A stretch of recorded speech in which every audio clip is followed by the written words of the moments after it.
And we are back. Hi. Let's see here. Okay, I think we've got everything dialed in. Welcome back, everyone. All of my wonderful friends that are here to listen to me read. I appreciate each and every one of you. We are continuing the story of Robert Louis Stevenson's Treasure Island, as illustrated by Lewis Reed. Um, so the version I have been reading, I think, was from a more recent pressing, but I've really enjoyed the illustrations from the New York 1915 edition of Treasure Island. They're just beautiful. They were posted on the Gutenberg project. Um, Speaking of, we are starting part 4 of the 6 parts in Treasure Island, The Stockade. Once again, beautiful illustration by Lewis Reed here with the building and the fence and all of the palm trees and the clouds and all the cross hatching done with pen and ink. Just beautifully done. So let's see here. I appreciate you coming back again, Curious. It's always good to have you. I hope you're having a better day now. Let's see here.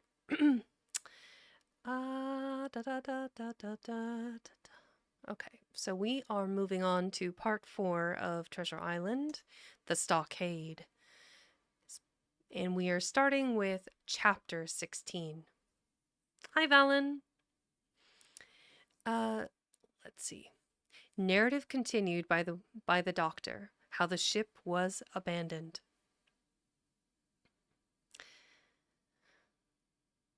It was about 1:30, 3 bells in the sea phrase, that the two boats went ashore from the Hispaniola. The captain, the squire, and I were talking matters over in the cabin. Had there been a breath of wind, we should have fallen on the 6 mutineers who were left aboard with us, slipped our cable, and away to sea. But the wind was wanting, and to complete our helplessness, down came Hunter with the news that Jim Hawkins had slipped into a boat and was gone ashore with the rest. It never occurred to us to doubt Jim Hawkins, but we were alarmed for his safety. Let's minimize that. There we go. With the men in the temper they were in, it seemed an even chance if we should see the lad again. We ran on deck. The pitch was bubbling in the seams. The nasty stench of the place turned me sick. If ever a man smelled fever and dysentery, it was in that abominable anchorage. The 6 scoundrels were sitting grumbling under a sail in the forecastle. Ashore we could see the gigs made fast, and a man sitting in each, hard by where the river runs in. One of them was whistling Lily Bolero. I'm not familiar with the song. Was whistling Lily Bolero. Waiting was a strain, and it was decided that Hunter and I should go ashore with the jolly boat in quest of information. The gigs had leaned to their right, but Hunter and I pulled straight in the direction of the stockade upon the chart. The 2 who were left guarding their boats seemed in a bustle at our appearance. Lily Bolero stopped off, and I could see the pair discussing what they ought to do. Had they gone and told Silver, all might have turned out differently, but they had their orders, I suppose, and decided to sit quietly where they were and hark back again to Lily Bolero. There was a slight bend in the coast, and I steered so as to put it between us. Even before we landed, we had thus lost sight of the gigs. I jumped out and came as near running as I durst, with a big silk handkerchief under my hat for coolness' sake, and a brace of pistols ready, primed for safety. I don't know, those were some touchy pistols. Imagining having them primed and ready. It's like, oh dear. I guess they weren't cocked, though. They were just you know, prepped with powder and the bullet. So it wouldn't be too bad. I had not gone 100 yards when I came on the stockade. This was how it was. A spring of clear water rose almost at the top of a knoll. Well, on the knoll, and enclosing the spring they had clapped a stout log house, fit to hold 20 people on a pinch, and loopholed for musketry on every side. All around this they had cleared a wide space, and then the thing was completed by a paling 6 feet high, without, is that a paling? Paling. Paling? It is still paling. Okay, a fence made from pointed wooden or metal stakes. Ooh, spiky.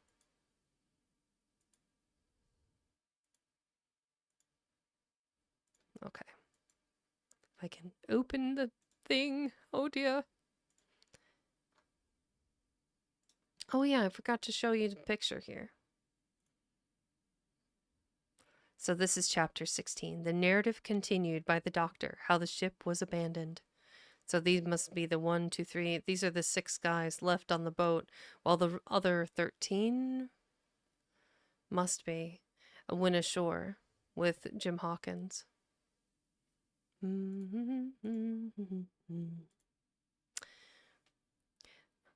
All round this they had cleared a wide space, and then the thing was completed by a paling 6 feet high, without door or opening, too strong to pull down without time and labor, and too open to shelter the besiegers.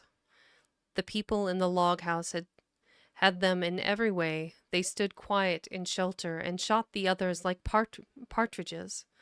All they wanted was a good watch and food, for, short of a complete surprise, they might have held the place against a regiment.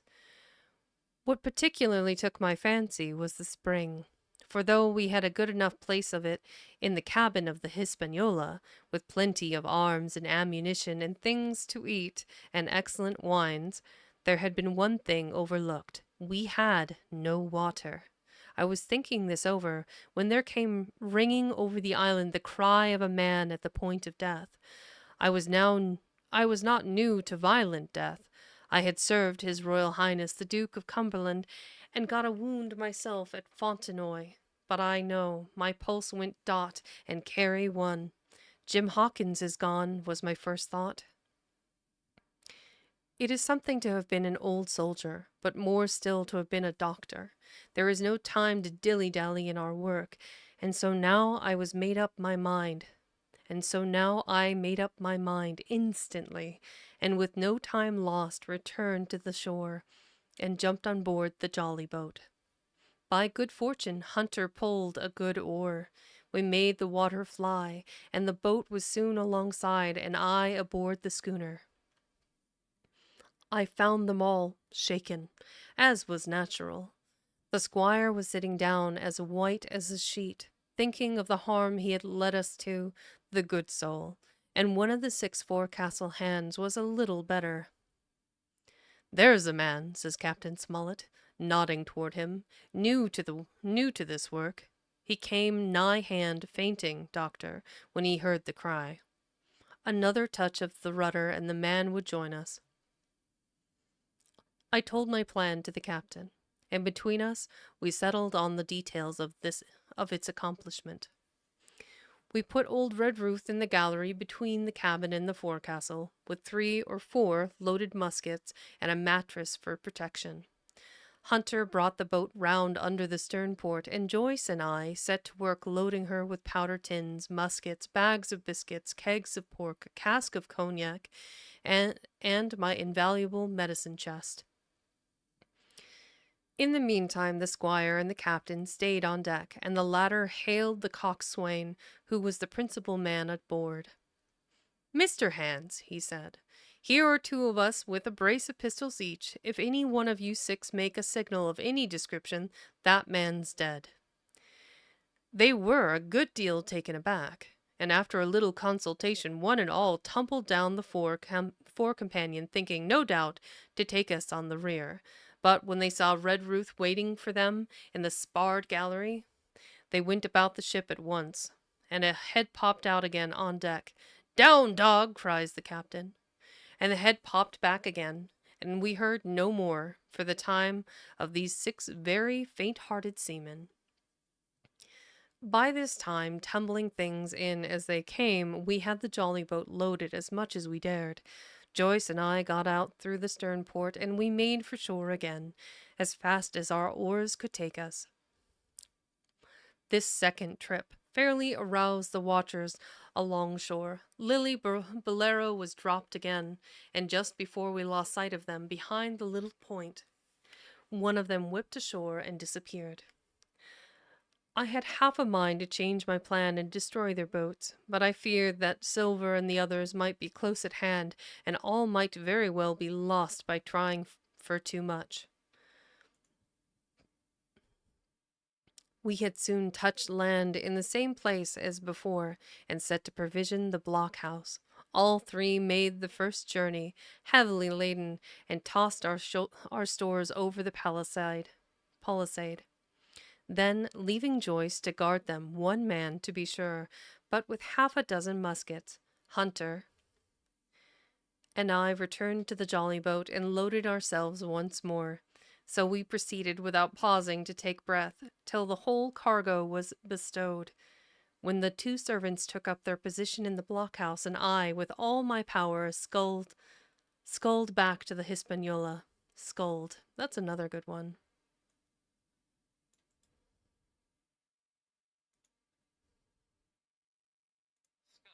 Okay. To propel a boat with sculls. A transport in a boat propelled with sculls. Of an aquatic animal propelling itself with fins or flippers. So what is a skull? Is that like a type of oar, I'm guessing? Nope, it's a type of oar, small oar, pair of small oars used by a single rower. Okay. Today I learned.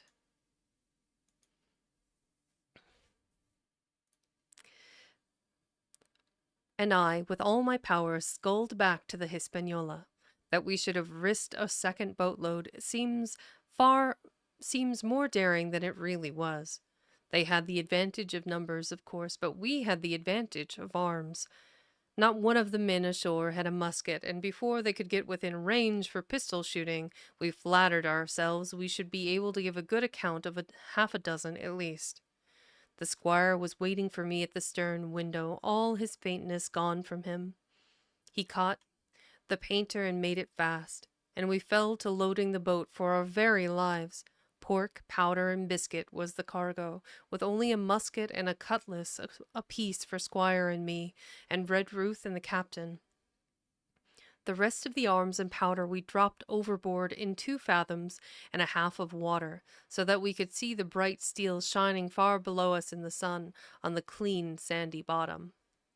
By this time the tide was beginning to ebb, and the ship was swaying round to her anchor. Voices were heard faintly hallooing in the direction of the 2 gigs.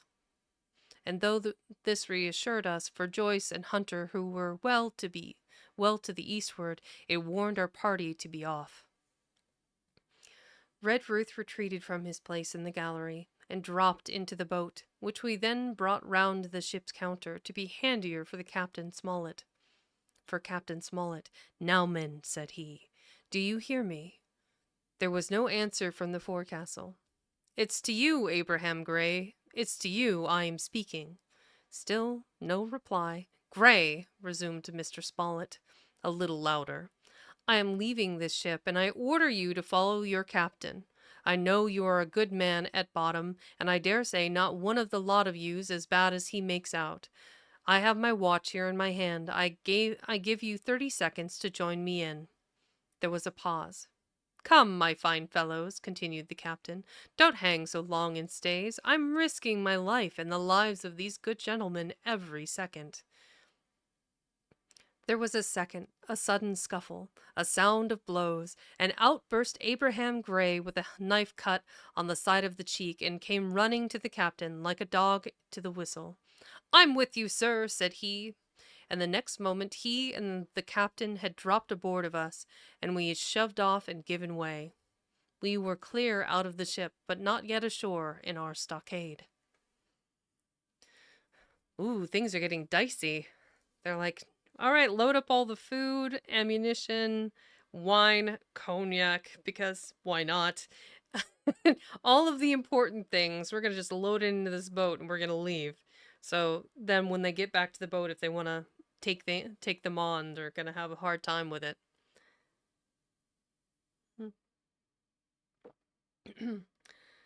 My goodness. Getting wild out there on the ocean.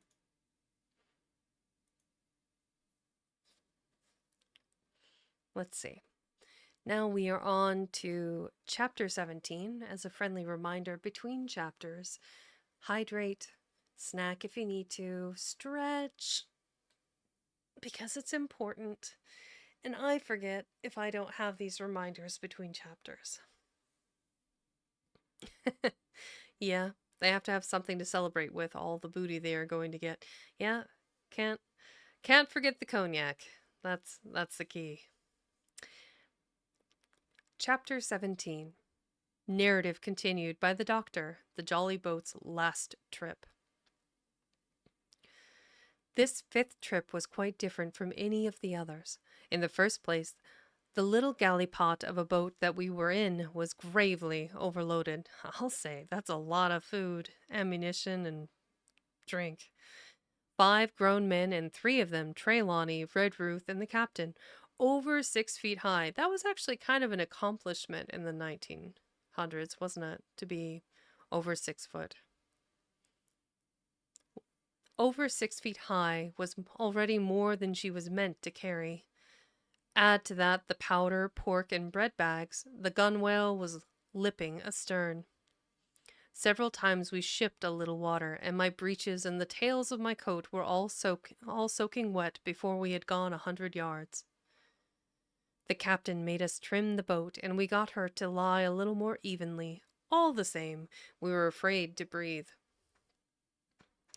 In the second place, the ebb was now making a strong, rippling current running westward,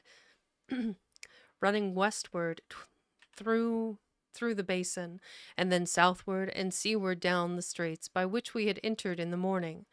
Even the ripples were a danger to our overloaded craft.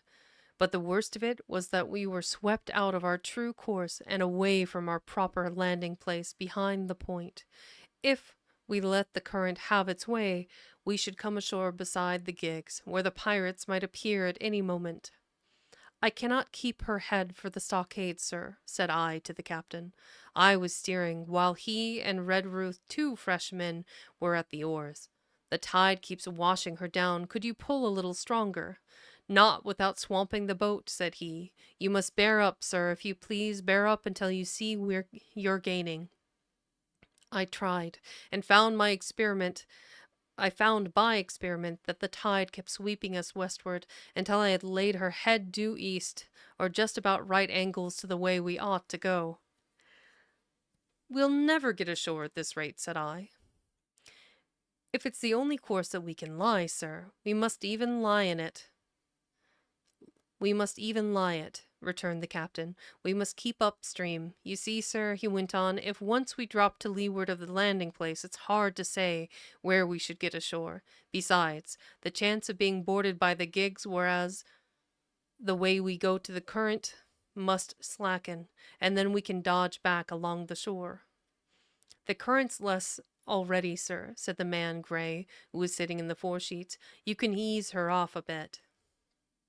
Thank you, my man, said I, quite as if nothing had happened, for we had all quietly made up our minds to treat him like one of ourselves.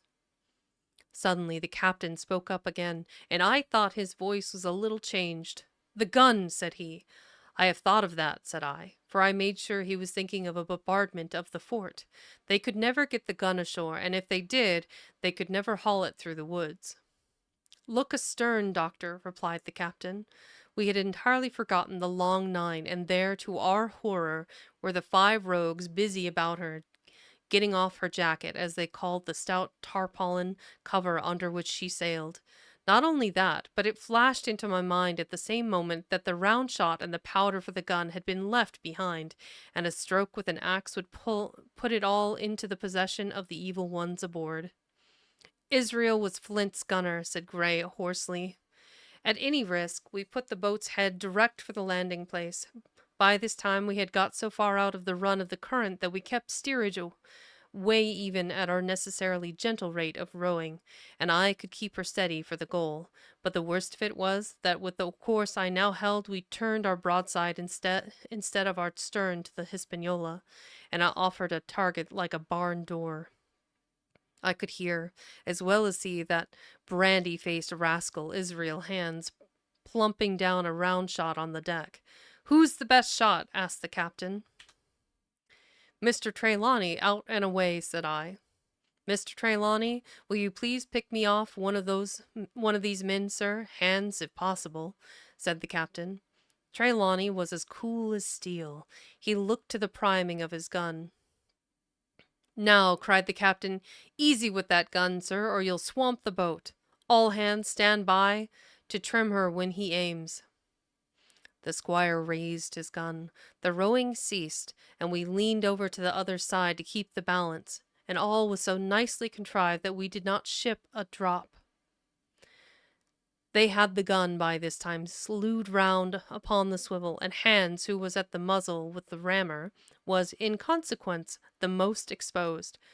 However, we had no luck, for just as Trelawney fired, down he stooped, the ball whistled over him, and it was one of the other four who fell. The cry he gave was echoed, not only by his companions on board, but by a great number of voices from the shore, and looking in that direction, I saw the other pirates trooping out from among the trees and tumbling into their places in the boats. Here come the gigs, sir," said I. "Give way, then," cried the captain. "We mustn't mind if we swamp her now. If we can't get ashore, all's up." "Only one of the gigs is being manned, sir," I added, "the crew of the other most likely going round by shore to cut us off." "They'll have a hot run, sir," returned the captain. "Jack ashore, you know. It's not them I mind, it's the round shot. Carpet bowls. My lady's maid couldn't miss. Tell us, squire, when you see the match, and we'll hold water." Oh, there's a picture for that, actually.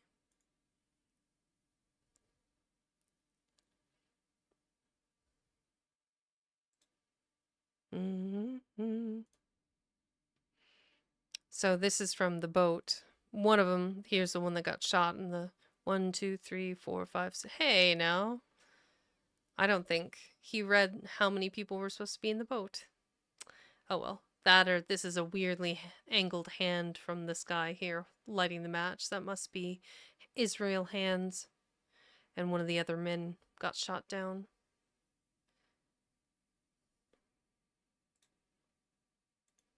You can see the other perspective. Here they are completely overloaded while they're loading the cannon on the boat. And Mr. Trelawney trying to take the shot. It's kind of a neat picture.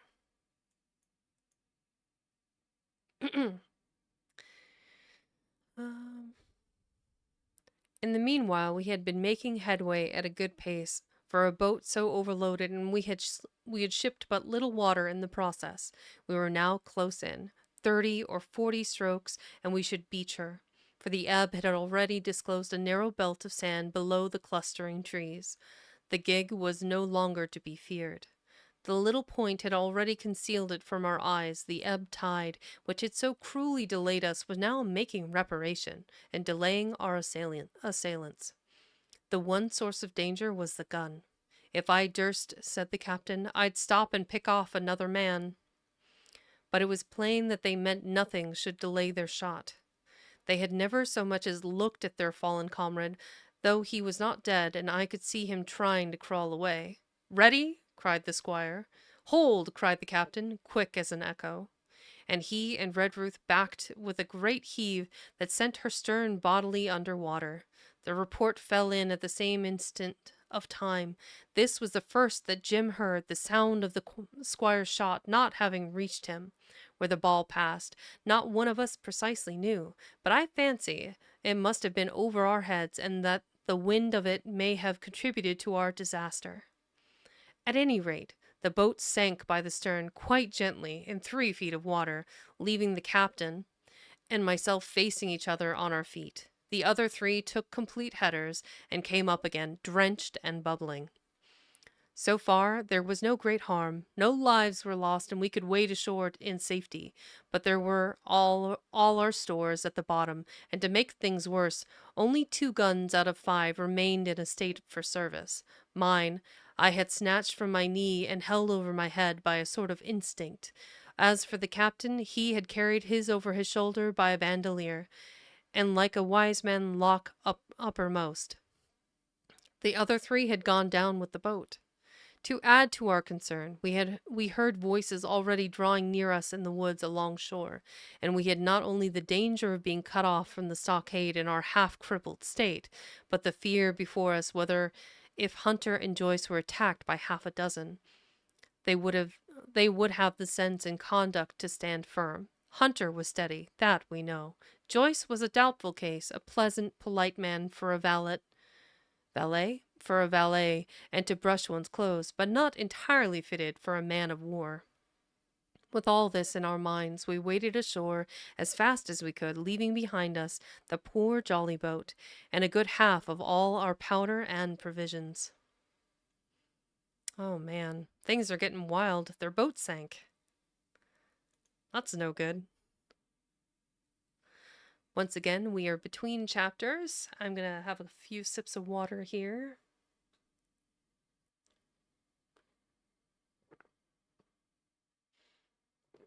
These chapters seem a little bit shorter than some of the other chapters in the book thus far, it feels. Chapter 18. Narrative continued by the doctor. End of the first day's fighting. We made our best speed across the strip of wood that now divided us from the stockade, and at every step we took the voices of the buccaneers rang nearer. And at every step we took, the voices of the buccaneers rang nearer.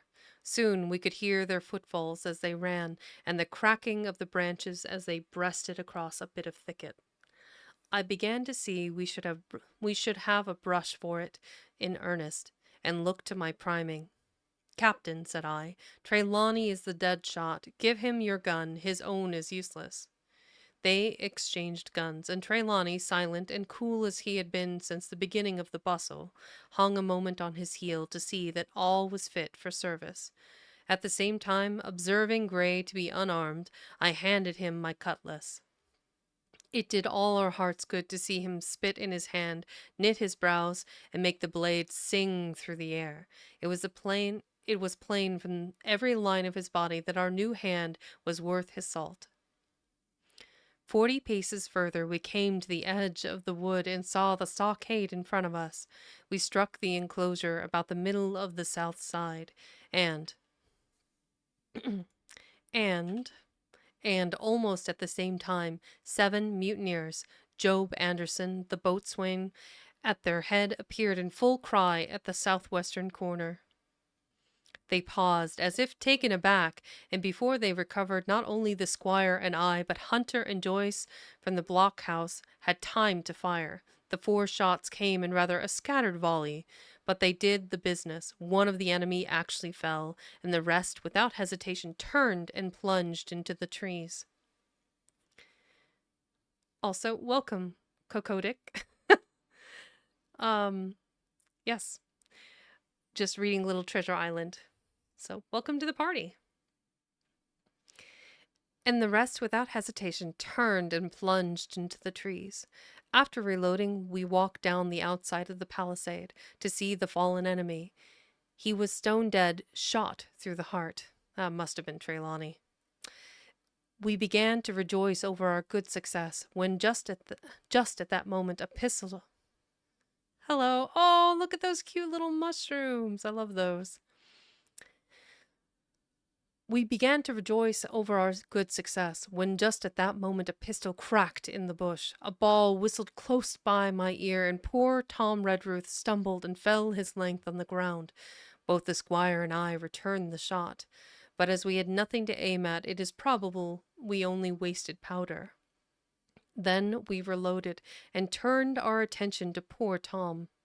The captain and Gray were already examining him, and I saw with half an eye that all was over. Oh, poor old gamekeeper. Sad old man. So grumpy. I believe the readiness of our return volley had scattered the mutineers once more, for we were suffered without further molestation to get the poor old gamekeeper hoisted over the stockade and carried, groaning and bleeding, into the log house. Poor old fellow! He had not uttered one word of surprise, complaint, fear, or even acquiescence from the very beginning of our troubles till now, when we had laid him down in the log house to die. He had lain like a Trojan behind his mattress in the gallery. He had followed every order silently, doggedly, and well. He was the oldest of our party by a score of years, and now sullen, old, serviceable servant, it was he that was to die. The squire dropped down beside him on his knees, and kissed his hand, crying like a child. "Be I going, doctor?" he asked. "Tom, my man," said I, "you're going home." "I wish I had had a lick at them with the gun first," he replied. "Tom," said the squire, "say you forgive me, won't you?" "Would that be respectful like from me to you, squire?" was the answer. "Howsoever, so be it. Amen." After a little while of silence, he said he thought somebody might read a prayer. "It's the custom, sir," he added apologetically, and not long after, without another word, he passed away. Oh, poor Tom. In the meantime, the captain, whom I had observed to be wonderfully swollen about the chest and pockets, had turned out a great many various stores: the British colours, a Bible, a coil of stoutish rope, pen, ink, the logbook, and pounds of tobacco. Sure, priorities, I guess. He had found a longish fir tree lying felled and cleared in the enclosure, and with the help of Hunter he had set it up at the corner of the log house, where the trunks crossed and made an angle. Then, climbing on the roof, he had with his own hand bent and run up the colors. This seemed mightily to relieve him, so he re-entered the log house and set about counting up the stores, as if nothing else existed. But he had an eye on Tom's passage for all that, and as soon as all was over, came forward with another flag and reverently spread it on the body. Don't you take on, sir," he said, shaking the squire's hand. "All's well with him. No fear for a hand that's been shot down in his duty to captain and owner. It mayn't be good divinity, but it's a fact." Then he pulled me aside. "Dr. Livesey," he said, "in how many weeks do you and Squire expect the consort?" I told him it was a question, not of weeks, but of months; that if we were not back by the end of August, Blandley was to send to find us, but neither sooner nor later. "You can calculate for yourself," I said. "Why, yes," returned the captain, scratching his head, "and making a large allowance, sir, for all the gifts of Providence, I should say we were pretty close hauled."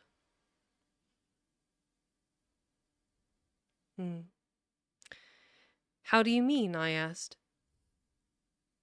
"It's a pity, sir, we lost the second load. That's what I mean," replied the captain. "As for powder and shot, we'll do, but the rations are short.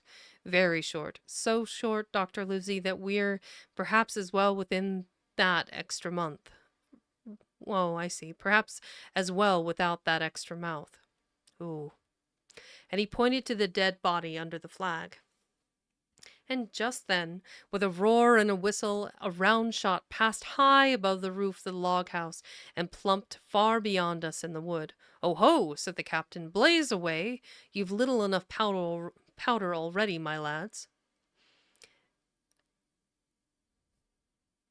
I agree with you, Valen. A little too soon to be talking about, not having enough mouths to feed, and there's a dead man next to you. Just a little rude.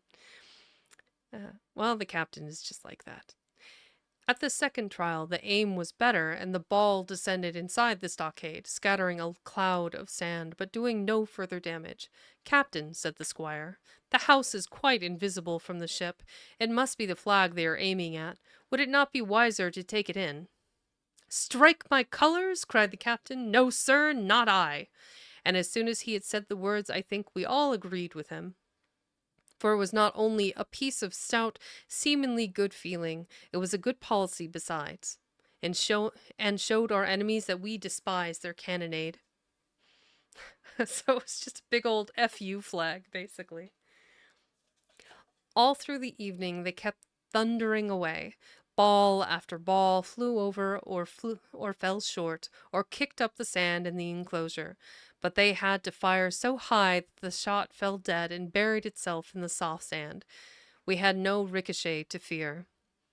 And though one popped in through the roof of the log house and out again through the floor, we soon got used to that sort of horseplay and minded it no more than cricket. "There is one thing good about all this," observed the captain. "The wood in front of us is likely clear. The ebb has made a good while now. Our stores should be uncovered. Volunteers to go and bring in pork." Gray and Hunter were the first to come forward. Well armed, they stole out of the stockade, but it proved a useless mission. The mutineers were bolder than we fancied, or they put more trust in Israel's gunnery, for 4 or 5 of them were busy carrying off our stores and wading out with them to one of the gigs they laid close by, pulling an oar or so to hold her steady against the current. Silver was in the stern sheets in command, and every man of them was now provided with a musket from some secret magazine of their own. The captain sat down to his log, and here is the beginning of the entry. Alexander Smollett, master; David Livesey, ship's doctor; Abraham Gray, carpenter's mate; John Trelawney, owner; John Hunter and Richard Joyce, owner's servants; landsmen being all that is left faithful of the ship's company, with stores for 10 days at short rations, came ashore this day, and flew British colors on the log house in Treasure Island. Thomas Redruth, owner's servant; landsman, shot by the mutineers; James Hawkins, cabin boy. And at the same time I was wondering over poor Jim Hawkins' fate. A hail on the land side. "Somebody hailing us," said Hunter. "Who was on guard?" "Doctor, squire, captain, hello!" "Hunter, is that you?" came the cries.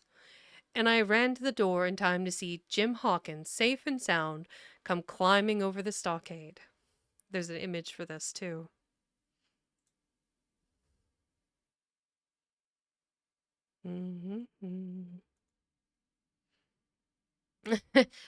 "Doctor, is that you?" waving his hand as he climbs over the fence. I ran to the door in time to see Jim Hawkins, safe and sound, come climbing over the stockade.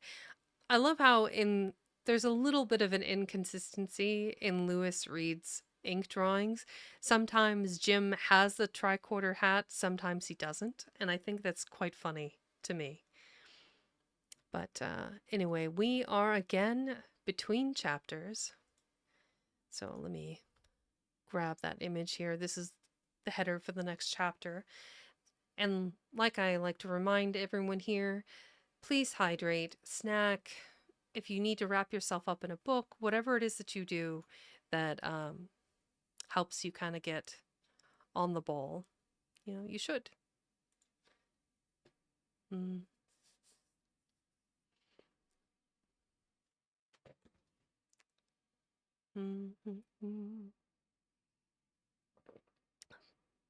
Some water drinking ASMR, you're welcome.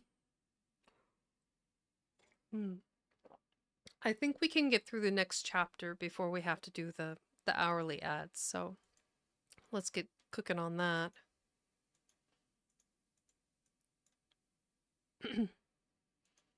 So, narrative resumed by Jim Hawkins, The Garrison in the Stockade. So I believe that he's still talking to Benjamin Dunn here, and that's Jim probably watching the cannonball hit the sand, I'm imagining.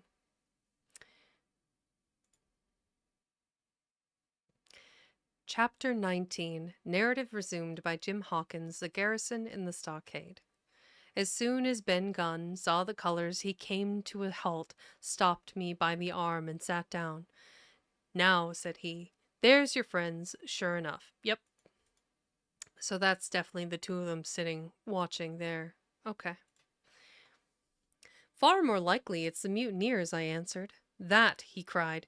"Why, in a place like this, where nobody puts in but gentlemen of fortune, silver would fly the Jolly Roger. You don't make no doubt of that. No."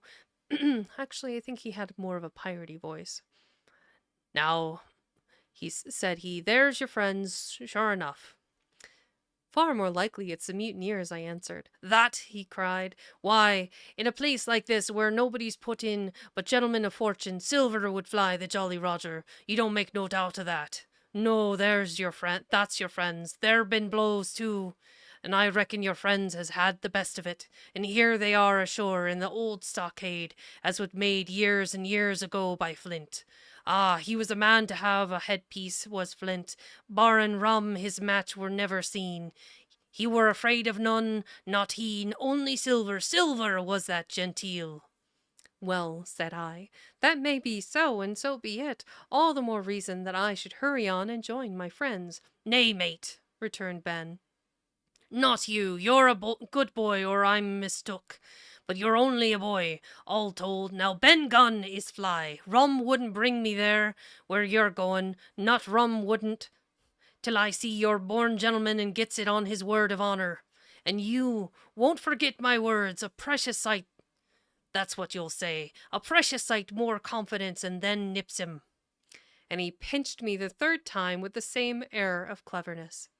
And when Ben Gunn is wanted, you know where to find him, Jim. Just where you found him today. And him that comes is what white a thing in his hand, and he's to come alone. Oh, and you'll say this. Ben Gunn, says you, has reasons of his own." "Well," said I believe I understand. You have something to propose, and you wish to see the squire or the doctor, and you're to be found where I found you. Is that all? Got another picture here. This is kind of a neat one. Open image. So maybe we can zoom in on it a little bit. Yep, this is from a different artist here, but I think this is Holler. T. Holler. This is them at the boat, you know, holding shot while they were loading up the shores in the boat. The pictures that were in this version of Treasure Island are completely out of order. It doesn't make any sense. This happened like 2 chapters ago where they were unloading everything into the boat. That's funny. "And when, says you," he added. "Why, from about noon observation to about 6 bells." "Good," said I. "And now may I go?" "You won't forget?" he inquired anxiously. "Precious sight, and reasons of my own, says you. Reasons of his own. That's the mainstay, as between man and man. Well then," still holding me, "I reckon you can go, Jim. And Jim, if you was to see silver, you wouldn't go for to sell Ben Gunn, and horses wouldn't draw it from you. No, says you. And if them pirates camp ashore, Jim, what would you say but there'd be widders in the morning?" Here he was interrupted by a loud report, and a cannonball came tearing through the trees and pitched in the sand, not 100 yards from where we were talking. The next moment each of us had taken to his heels in different direction. For a good hour to come frequent reports shook the island, and balls kept crashing through the woods. I moved from hiding place to hiding place, always pursued, or so it seemed to me, by these terrifying missiles. But toward the end of the bombardment, though still I durst not venture in the direction of the stockade, where the balls fell often set, I had begun, in a manner, to pluck up my heart again, and after a long detour to the east, crept down among the shoreside trees. The sun had just set. The sea breeze was rustling and tumbling in the woods and ruffling the gray surface of the anchorage. The tide, too, was far out, and Great tracts of sand lay uncovered. The air after the heat of the day chilled me through my jacket. The Hispaniola still lay where she had anchored, but sure enough there was the Jolly Roger, the black flag of piracy, flying from her peak. Even as I looked, there came another red flash and another report that sent the echoes clattering, and one more round shot whistled through the air. It was the last of the cannonade. I lay for some time watching the bustle which succeeded the attack. Men were demolishing something with axes on the beach near the stockade, the poor jolly boat. I afterward discovered, away near the mouth of the river, a great fire was glowing among the trees, and between that point and the ship one of the gigs kept coming and going the men whom I had seen so gloomy, shouting at the oars like children. But there was a sound in their voices which suggested rum. At length I thought I might return toward the stockade. I was pretty far down on the low, sandy spit with that encloses. I've never seen encloses spelled that way. It, it must be valid. Yep, it's just an archaic spelling of enclose with an E. Interesting. Well, it was the 1900s. The before times. Let's see. I was pretty far I was pretty far down on the low, sandy spit that encloses the anchorage to the east, and is joined at the half water to Skeleton Island. And now, as I rose to my feet, I saw some distance further down the spit, and rising from among low bushes, an isolated rock, pretty high and peculiarly white in color. It occurred to me that this might be the White Rock of which Ben Gunn had spoken, and that some day or other a boat might be wanted, and I should know where to look for one. Then I skirted among the woods until I had regained the rear or shoreward side of the stockade, and was soon warmly welcomed by the faithful party. I had soon told my story and began to look about me. The log house was made of unsquared trunks of pine, roof, walls, and floor. The latter stood in several places as much as a foot or a foot and a half above the surface of the sand. There was a porch at the door, and under this porch the little spring welled up into an artificial basin of a rather odd kind, no other than a great ship's kettle of iron, with the bottom knocked out and sunk to her bearings, as the captain said, among the sand. Little had been left beside the framework of the house, but in one corner there was a stone slab laid down by way of hearth, and an old rusty iron basket to contain the fire. The slopes of the knoll and all the inside of the stockade had been cleared of timber to build the house, and we could see by the stumps what a fine and lofty grove had been destroyed. But most of the soil had been washed away or buried in a drift. After the removal of the trees, only where the streamlet ran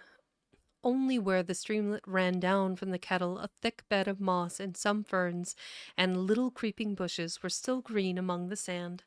Very close around the stockade, too close for defense, they said. The wood still flourished high and dense, all of fir on the land side, but toward the sea with a large admixture of live oaks. I wonder why they would build with pine instead of oak. Convenience sake, it's much a softer wood, I imagine.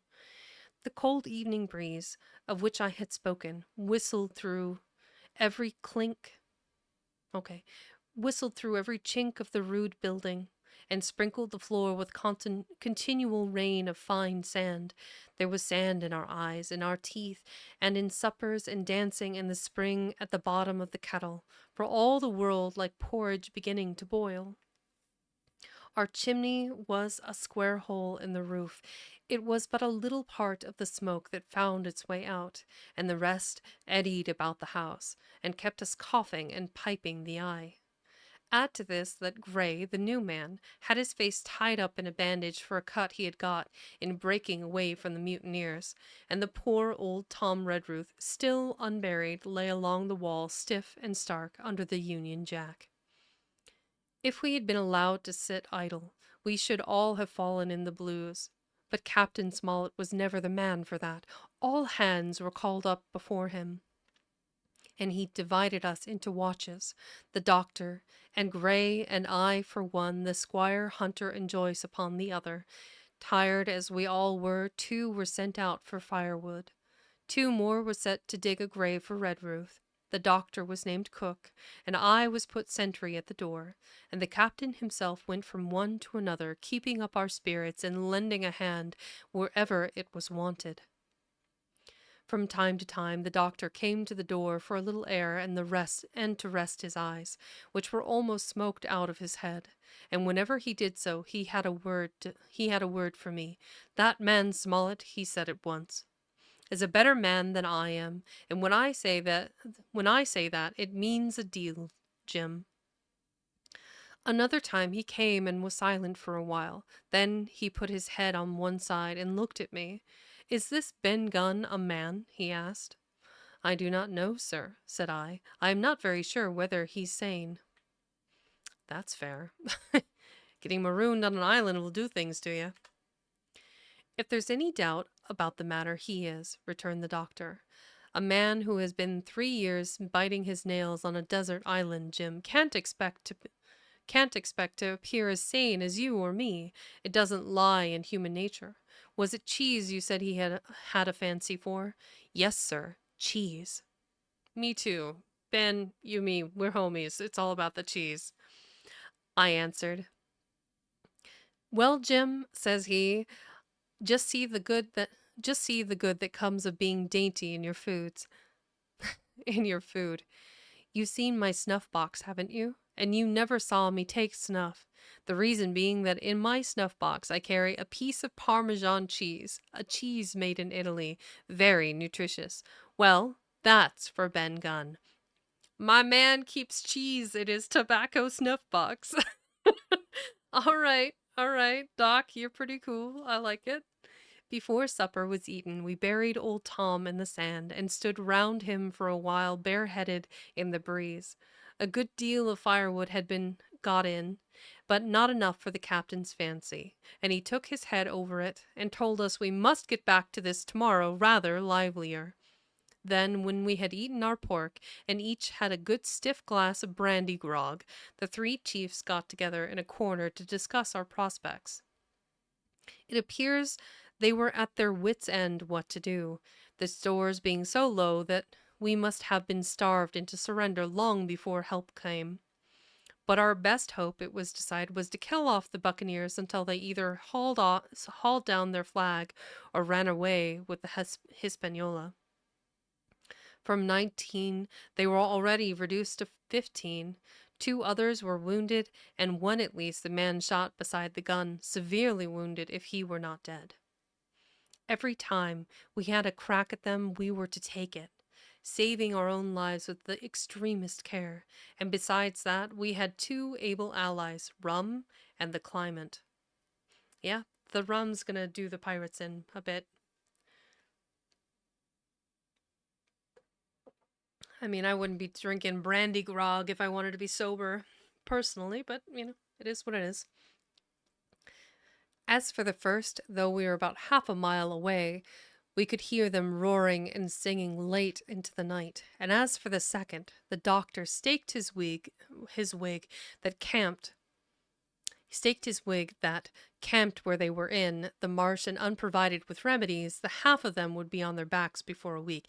Yeah, between the dysentery from the water, the likely some sort of fever from the bugs and other creatures in the... Yeah, I could see it. So, he added, if we are not all shot down first, they'll be glad to be packing in the schooner. It's always a ship, and they can get to buccaneering again, I suppose. First ship that I ever lost, said Captain Smollett. I was dead tired, as you may fancy, and when I got to sleep, which was not till after a great deal of tossing, I slept like a log of wood.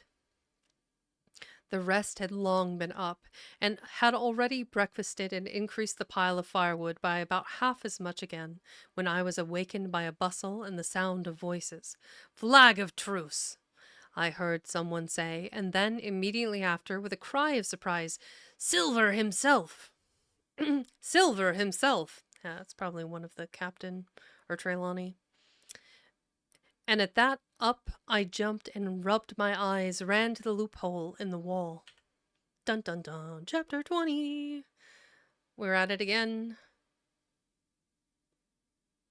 So we are right around time for an ad break here. So I'll get all of the pictures and everything ready for the next section. So everyone take a nice little break. I'm going to go grab some more water, get everything ready. It is between chapters, so hydrate, snack, snuggle up in a blanket, whatever it is that you need to relax and enjoy the story. So I will be right back.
Okay, I don't know why it did the transition, but whatever. Here we are. We are back and getting ready to get started on chapter 20. Let's see here. So some pretty cool pictures coming up here. We've got, this is the picture of our, adventurous crew, the captain, Trelawney, the doctor, poor injured, Abraham there, Mr. Hands. No, it wouldn't be Mr. Hands. But they're bearing Tom there in the Union Jack, and of course, dear Jim holding his tricorder hat underneath him, underneath his hand there. So we buried old Tom in the sand and stood round him bareheaded in the breeze, with a bit of Bible reading and whatnot. That's nice. Okay. Thus begins. We have our white flag, a bit of white at the stockade to let them know that they mean truce for the time being, and Long John himself hobbling his way up to the stockade. So Silver's embassy. Chapter 20. Sure enough, there were two men just outside the stockade, one of them waving a white cloth, the other no less a person than Silver himself, standing placidly by. It was still quite early, and the coldest morning that I think I was ever to think. Try this again. Bleh. Okay. It was still quite early, and the coldest morning that I think I ever was abroad in, a chill that pierced into the marrow. The sky was bright and cloudless overhead, and the tops of the trees shone rosily in the sun, but where Silver stood with his lieutenant all was still in shadow, and they waded knee-deep into a low white vapor that had crawled during the night out of the morass. The chill and the vapor taken together told a poor tale of the island. It was plainly a damp, feverish, unhealthy spot. "Keep indoors, men," said the captain. 10 to 1, this is a trick. Then he hailed the buccaneer. "Who goes? Stand or we fire." "Flag of truce!" cried Silver. The captain was in the porch, keeping himself carefully out of the way of a treacherous shot, should any be intended. He turned and spoke to us. Doctors watch on the lookout. Dr. Livesey, take the north side if you please. Jim, the east. Gray, the west." Ah, it's Gray. Gray was the man with the bandage on his face. "Gray, the west. The watch below, all hands to load muskets. Lively, men, and careful." And then he turned again to the mutineers. "And what do you want with your flag of truce?" he cried. This time it was the other man who replied. "Captain Silver, sir, to come on board and make terms," he shouted. "Captain Silver? Don't know him. Who's he?" cried the captain, and we could hear him adding to himself, "Captain, is it? My heart, and here's promotion." Long John answered for himself. "Me, sir. These poor lads have chosen me captain after your desertion, sir," laying a particular emphasis upon the word desertion. "We're willing to submit if we can come to terms, and no bones about it. All I ask is your word, Captain Smollett, to let me safe and sound out of this here stockade, and 1 minute to get out a shot before a gun is fired." "My man," said Captain Smollett, "I have not the slightest desire to talk to you. If you wish to talk to me, you can come, that's all. If there's any treachery, it'll be on your side, and the Lord help you."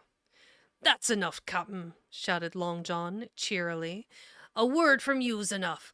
I know a gentleman, and you may lay to that." We could see the man who carried the flag of truce attempting to hold Silver back, nor was that wonderful, seeing how cavalier had been the captain's answer.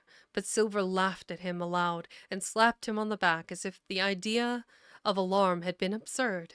Then he advanced to the stockade, threw over His crutch got a leg up and with a great vigor and skill succeeded in surmounting the fence and dropping safely to the other side. I will confess that I was far too much taken up with what was going on to be of the slightest use as sentry. Indeed, I had already deserted my eastern loophole and crept up behind the captain, who had now seated himself on the threshold, with his elbows on his knees, his head in his hands, and his eyes fixed on the water as it bubbled out of the old iron kettle in the sand. He was whistling to himself, "Come, lasses and lads." So that must be, this was another picture that's coming up here. So this is him hobbled over, and they're all no longer at their posts. That's funny. Silver had a terrible hard work getting up the knoll. What with the steepness of the incline, the thick tree stumps, and the soft sand, he and his crutch were as helpless as a ship in stays, but he stuck to it like a man in silence, and at last arrived before the captain, whom he saluted in the handsomest style. He was tricked out in his best, an immense blue coat, thick with brass buttons, hung as low as to his knees, and a fine laced hat was set on the back of his head. Out here with the fit, Long John, looking good. "Here you are, my man," said the captain, raising his head. "You had better sit down." Oh, I see. That must have been the actual Captain Smollett. "Here you are, my man," said the captain, raising his head. "You had better sit down." "You ain't going to let me inside, Captain," complained Long John. It's a main cold morning, to be sure, sir, to sit outside upon the sand." "Why, Silver," said the captain, "if you had pleased to be an honest man, you might have been sitting in your galley. It's your own doing. You're either my ship's cook, and then you were treated handsome, or you're Captain Silver, a common mutineer and pirate, and then you can go hang." "Well, well, Captain," returned the sea cook, sitting down as he was bidden on the sand, "you'll have to give me a hand up again, that's all. A sweet pretty place you have of it here. Ah, there's Jim, the top of the morning to you, Jim. Doctor, here's my service. Why, there you all are, together like a happy family, in a matter of speaking." If you have anything to say, my man, better say it," said the captain. "Right you were, Captain Smollett," replied Silver. "Duty is duty, to be sure. Well, now, you look here. That was a good lay of yours last night. I don't deny it was a good lay. Some of you pretty handy with a handspike end. And I'll not deny neither, but what some of my people was shook. Maybe all was shook. Maybe I was shook myself. Maybe that's why I'm here for terms. But you mark me, Captain, it won't do twice by thunder. We'll have to do sentry go and ease off a point or so on the rum. Maybe you think we were all a sheet in the wind's eye, but I'll tell you I was sober.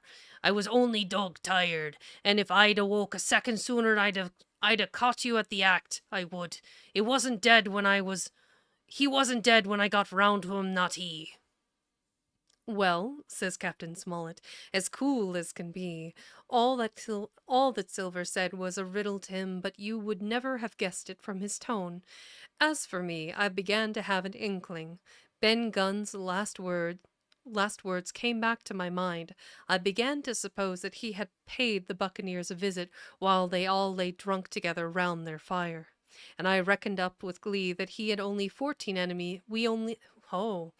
And I reckoned up with glee that we had only 14 enemies to deal with. "Well, here it is," said Silver. "We want that treasure and we'll have it. That's our point. You would just as soon save your lives, I reckon, and that's yours. You have a chart, haven't you?" "That's as it may be," replied the captain. "Oh, well, you have.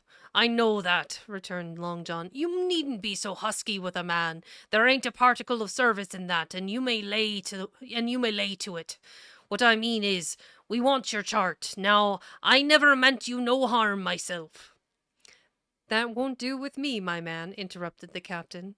We know exactly what you meant to do, and we don't care, for now you see you can't do it. And the captain looked at him calmly, proceeded to fill a pipe. "If Abe Gray," Silver broke out. "Avast there!" cried Mr. Smollett. "Gray told me nothing, and I asked him nothing, and what's more, I would see you and him and this whole island blown clean out of the water into blazes first. So there's my mind for you, my man, on that." This little whiff of temper seemed to cool Silver down. He had been growing nettled before, but now he pulled himself together. "Like enough," said he. "I would set no limits to what gentlemen might consider ship-shape, or might not, as the case were, and seeing as how you are about to take a pipe, Captain, I'll make so free as to do likewise." And he filled a pipe and lighted it. And the two men sat silently smoking for a while, now looking each other in the face, now stopping their tobacco, now leaning forward to spit. It was as good as the play to them. "No," returned Silver. "Here 'tis. You give us that chart to get the treasure by, and drop shooting poor seamen and stoving of their heads in while asleep. You do that, and we'll offer you a choice. Either you come aboard along of us, once the treasure's shipped, and then I'll give you my offy davy, upon my word of honor, to clap you somewhere safe ashore. Or, if that ain't to your fancy, some of my hands being rough and having old scores on account of hazing, then you can stay here, you can. We'll divide stores with you man for man, and I'll give my affidavy as before, to speak the first ship I sight, and send 'em here to pick you up. Now, you'll own that's talking. Handsomer you couldn't look to get, not you. And I hope," raising his voice, "that all hands in this here blockhouse will overhaul my words, for what is spoke to one is spoke to one is spoke to all." Captain Smollett rose from his seat and knocked out the ashes of his pipe in the palm of his left hand. "Is that all?" he asked. "Every last word, by thunder," answered John. "Refuse that, and you've seen the last of me but musket balls." "Very good," said the captain. Now you'll hear me. If you'll come up one by one, unarmed, I'll engage to clap you all in irons and take you home to a fair trial in England. If you won't, my name is Alexander Smollett. I've flown my sovereign's colors, and I'll see you all to Davy Jones. You can't find the treasure. You can't sail the ship. There's not a man among you fit to sail the ship. You can't fight us, Gray. There got away from 5 of you. Your ship's in irons, Master Silver. You're on a lee shore, and so you'll find. I stand here and tell you so. And they're the last good words you'll get from me, for in the name of heaven, I'll put a bullet in your back when next I meet you. Tramp, my lad, bundle out of this, please, hand over hand and double quick." Silver's face was a picture. His eyes started in his head with wrath. He shook the fire out of his pipe. "Give me a hand up," he cried. Oh, so that must be this picture. "Give me a hand up," he cried. "Not I," returned the captain. Everybody's just standing around, not at their post. Yeah, figures. "Give me a hand up," he cried. "Not I," returned the captain. "Who'll give me a hand up?" he roared. Not a man among us moved. Growling the foulest imprecations, he crawled along the sand till he got hold of the porch and could hoist himself again upon his crutch. Then he spat into the spring. "There, there," he cried. "That's what I think of ye. Before an hour's out, I'll stove in your old blockhouse like a rum puncheon. Laugh, by thunder, laugh! Before an hour's out, you'll laugh upon the other side. Then that'll die'll be the lucky ones." Okay, that makes more sense. And with a dreadful oath he stumbled off, plowed down the sand, and was helpless and helped across the stockade after 4 or 5 failures by the man with the flag of truce, and disappeared in an instant afterward among the trees. Here we are in the middle of a chapter. I think this is the last chapter in this part 4, I believe, is chapter 21. So, as I like to remind you, get your snack, as Valen pointed out earlier. Hydrate, caffeinate, if that's your thing. I appreciate each and every one of you that are here listening to me ramble about as we traverse Treasure Island. Mm. Don't forget to stretch. Yep, you're onto it.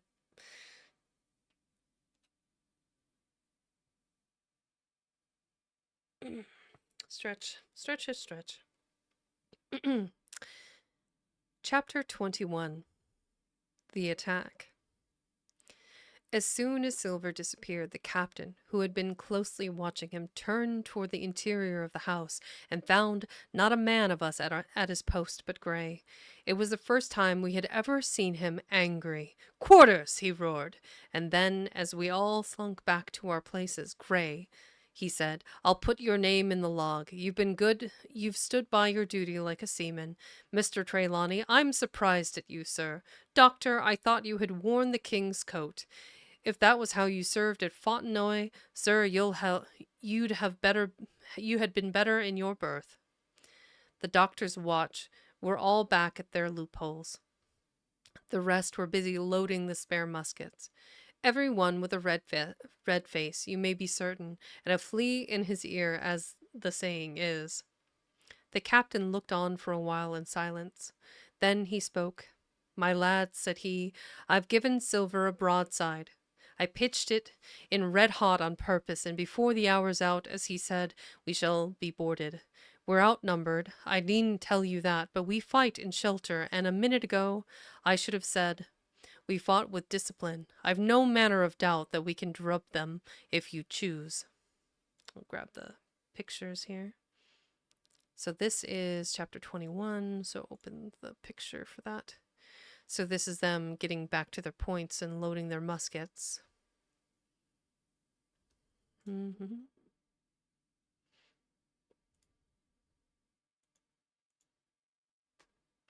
Then he went the rounds and saw, as he said, that all was clear. On the two short sides of the house, east and west, there were only 2 loopholes. On the south side, where the porch was, 2 again, and on the north side, 5. There was a round score of muskets for the 7 of us. The firewood had been built into 4 piles, tables, you might say, one about the middle of each side, and on each side of these tables some ammunition and 4 loaded muskets were laid ready to the hand of the defenders. In the middle the cutlasses lay ranged.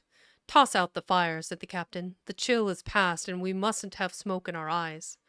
The iron fire basket was carried bodily out by Mr. Trelawney, and the embers smothered among the sand. "Hawkins hasn't had his breakfast. Hawkins, help yourself, and back to your post to eat it," continued Captain Smollett. "Lively now, my lad. You'll want it before you've done. Hunter, serve out a round of brandy to all hands. To steady the hand, I guess? Steady the nerves, perhaps." And while this was going on, the captain completed in his own mind the plan of the defense. "Doctor, you will take the door," he resumed. "See and don't expose yourself. Keep within, and fire through the porch. Hunter, take the east side there. Joyce, you stand by the west, my man. Mr. Trelawney, you are the best shot. You and Gray will take the long north side, with the 5 loopholes. It's there the danger is. If they can get up to it and fire in upon us through our own ports, things would begin to look dirty. Hawkins, neither you nor I are much account at the shooting. We'll stand by to load and bear to hand." As the captain said, the chill was past. As soon as the sun had climbed above our girdle of trees, it fell with all of its force upon the clearing, and drank up the vapors at a draught. Soon the sand was baking, and the resin melting in the logs of the blockhouse. Jackets and coats were flung aside, shirts thrown open at the neck, and rolled up to the shoulder, and rolled up. Is that ruled? It is ruled. And rolled up to the shoulders, and we stood there, each at his post, in a fever of heat and anxiety. An hour passed away. "Hang them," said the captain. "This is as dull as the doldrums. Gray, whistle for a wind." And just at that moment came the first news of the attack. "If you please, sir," said Joyce, "if I see anyone, am I to fire?" "I told you so," cried the captain. "Thank you, sir," returned Joyce, with the same quiet civility. Nothing followed for a time, but the remark had set us all on the alert. Straining ears and eyes, the musketeers with their pieces balanced in their hands, the captain out in the middle of the blockhouse, with his mouth very tight and a frown on his face. So some seconds passed, till suddenly Joyce whipped up his musket and fired. The report had scarcely died away ere it was repeated and repeated from without in a scattering volley, shot behind shot, like a string of geese, from every side of the enclosure. Several bullets struck the log house, but not one entered. And as the smoke cleared away and vanished, the stockade and the woods around it looked as quiet and empty as before. Not a bough waved, not the gleam of a musket barrel betrayed the presence of our foes. "Did you hit your man?" asked the captain. "No, sir," replied Joyce. "I believe not, sir."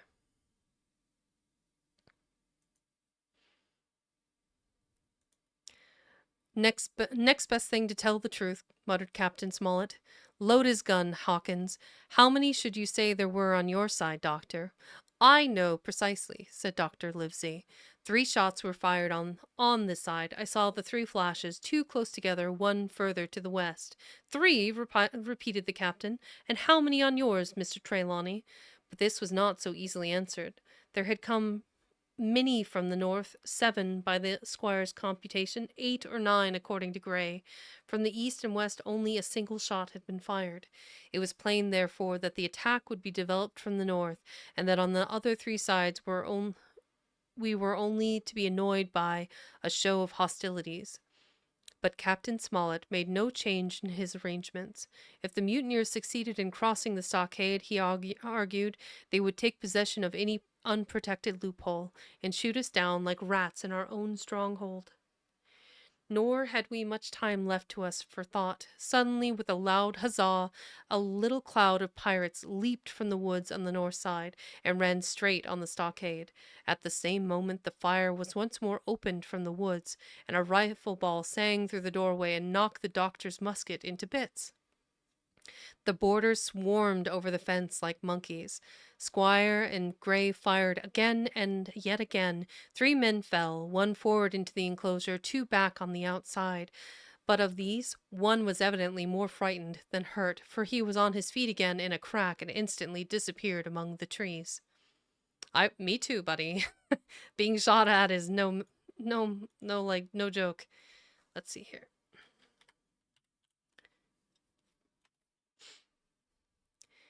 2 had been hit instantly among the trees. 2 had bit the dust. 1 had fled. 4 had made good their footing inside our defenses, while from the shelter of the woods 7 or 8 men, each evidently supplied with several muskets, kept up a hot though useless fire on the log house.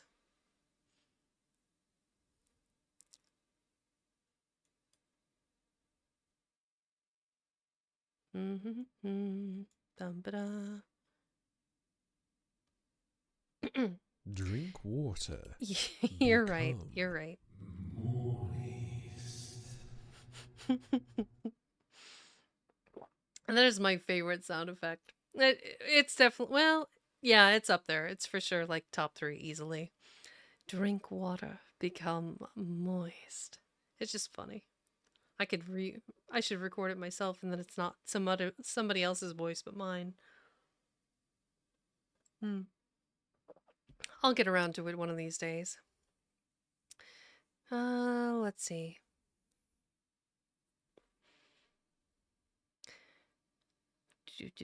The 4 who had boarded made straight before them. The 4 who had boarded made straight before them for the building, shouting as they ran, and the men among the trees shouted back to encourage them. Several shots were fired, but such was the hurry of the marksmen that not one appears to have taken effect. In a moment, the 4 pirates had swarmed up the mound and were upon us. The head of Job Anderson, the boatswain, appeared at the middle loophole. "At 'em, all hands, he roared in a voice of thunder. At the same moment, another pirate grasped Hunter's musket by the muzzle, wrenched it from his hands, plucked it through the loophole, and with one stunning blow laid the poor fellow senseless on the floor. Meanwhile, a third, running unarmed all round the house, appeared suddenly in the doorway and fell with his cutlass on the doctor. Our positions were utterly reversed.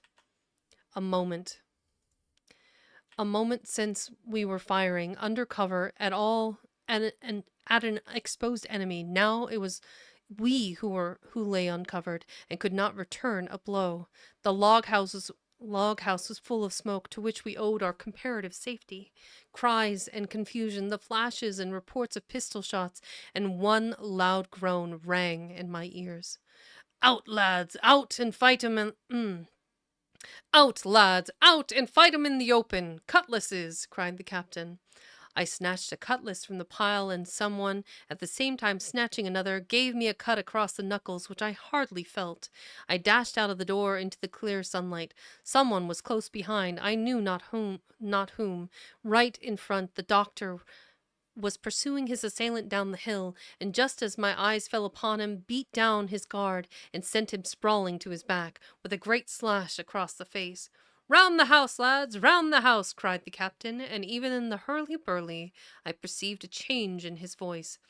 Mechanically I obeyed, turned eastward, and with my cutlass raised, ran round the corner of the house. Next moment I was face to face with Anderson. He roared aloud, and his hanger went up above his head, flashing in the sunlight. I had not time to be afraid, but as the blow still hung impending, leaped in a trice upon one side, and missing my foot in the soft sand, rolled headlong down the slope. When I had first sallied from the door, the other mutineers had been already swarming up the palisade to make an end of us. One man in a red nightcap, with his cutlass in his mouth, had even got upon the top and thrown a leg across. So short had been the interval that when I found my feet again, all was in the same posture, the fellow with the red nightcap still halfway over, another still just showing his head above the top of the stockade, and yet in this breath of time the fight was over, and the victory was ours. Gray, following close behind me, had cut down the big boatswain ere he had time to recover from his lost blow.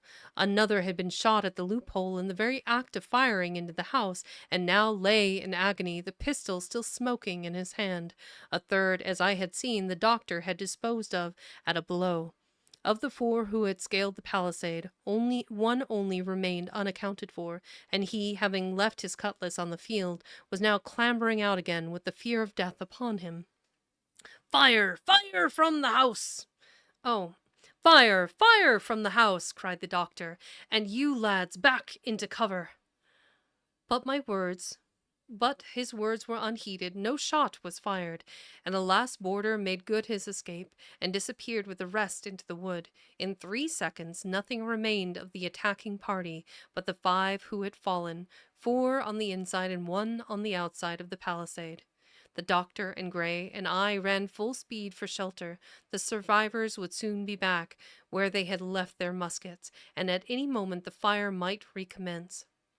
The house was by this time somewhat cleared of smoke, and we saw at a glance the price we had paid for victory. Hunter lay beside his loophole, stunned, Joyce by his, shot through the head, never to move again, while right in the center the squire was supporting the captain, one as pale as the other. The captain's wounded, said Mr. Trelawney. Have they run? Asked Mr. Smollett. All that could, you may be bound, returned the doctor, but there's 5 of them will never run again. 5! Cried the captain. Come, that's better. 5 against 3 leaves us 4 to 9. That's better odds than we had at starting. We were 7 to 19 then, or thought we were, and that's as bad to bear. Dun dun dun. Nee, nee, nee, nee, nee, nee. Man, things are getting heated here. Okay, we are about to start part 5. So give me a second. Let's open this image here. So this is them, the ones that are coming in over the palisade wall, and The boarders swarmed over the fence like monkeys. Bit wild, honestly. And then we have the attack. This is the picture from that. Okay. Bear with me a second. We'll go ahead and get the next round of pictures up and running.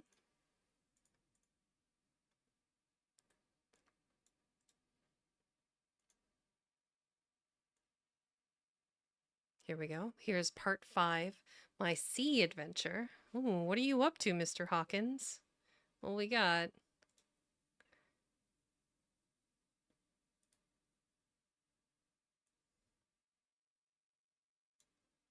How I began my sea adventure. Is that the captain with his ear or the doctor holding Jim's ear? That's pretty funny. What we got here? Okay. So as you can see, we have Jim with his ear being held by one of the survivors. As we begin part 5 of the 6 parts of Treasure Island, I would like to remind you all, stay hydrated, grab your snacks if you need to, and we'll get cracking on this next chapter. Refreshing. Part 5, My Sea Adventure. Chapter 22, How I Began My Sea Adventure. Let's see here. How I Began My Sea Adventure. Wonderful. There was no return of the mutineers, not so much as another shot out of the woods. They had, quote, got their rations for the day, unquote, as the captain put it, and we had the place to ourselves. I should read that asterisk there. So at the end of the previous chapter, there's a little addendum here. The mutineers were soon only 8 in number. The man shot by Mr. Trelawney on board the schooner died the same evening of his wound. But this was, of course, not known until after by the faithful party. Interesting. They had got their rations for the day, as the captain put it, and we had the place to ourselves and a quiet time to overhaul the wounded. Ah, well, thank you. And get dinner. Squire and I cooked outside in spite of the danger, and even outside we could hardly tell what we were at, for horror of the loud groans that reached us from the doctor's patients. Out of the 8 men who had fallen in the action, only 3 still breathed. That one of the pirates who had been shot at the loophole, Hunter, and Captain Smollett. And of these the first 2 were as good as dead. The mutineer, indeed, died under the doctor's knife, and Hunter, do what we could, never recovered consciousness in this world. He lingered all day, breathing loudly like the old buccaneer at home in his apocalyptic fit, but the bones of his chest had been crushed by the blow and his skull fractured in falling, and sometime in the following night, without sign or sound, he went to his Maker. As for the captain, his wounds were grievous indeed, but not dangerous. No organ was fatally injured. Anderson's ball, for it was Job that shot him first, had broken his shoulder blade and touched the lung, not badly. The second had only torn and displaced some muscles in the calf. He was sure to recover, the doctor said, but in the meantime, and for weeks to come, he must not walk nor move his arm, nor so much as speak when he could help it. My own accidental cut across the knuckles was a flea bite. Dr. Livesey patched it up with a plaster and pulled my ear for me into the bargain. So that was that picture. Okay. After dinner, the squire and the doctor lay by the captain's side a while in consultation, and when they had talked to their heart's content, it being then a little past noon, the doctor took up his hat and pistols, girt on a cutlass, put the chart in his pocket, and with a musket over his shoulder, crossed the palisade on the north side and set off briskly through the trees.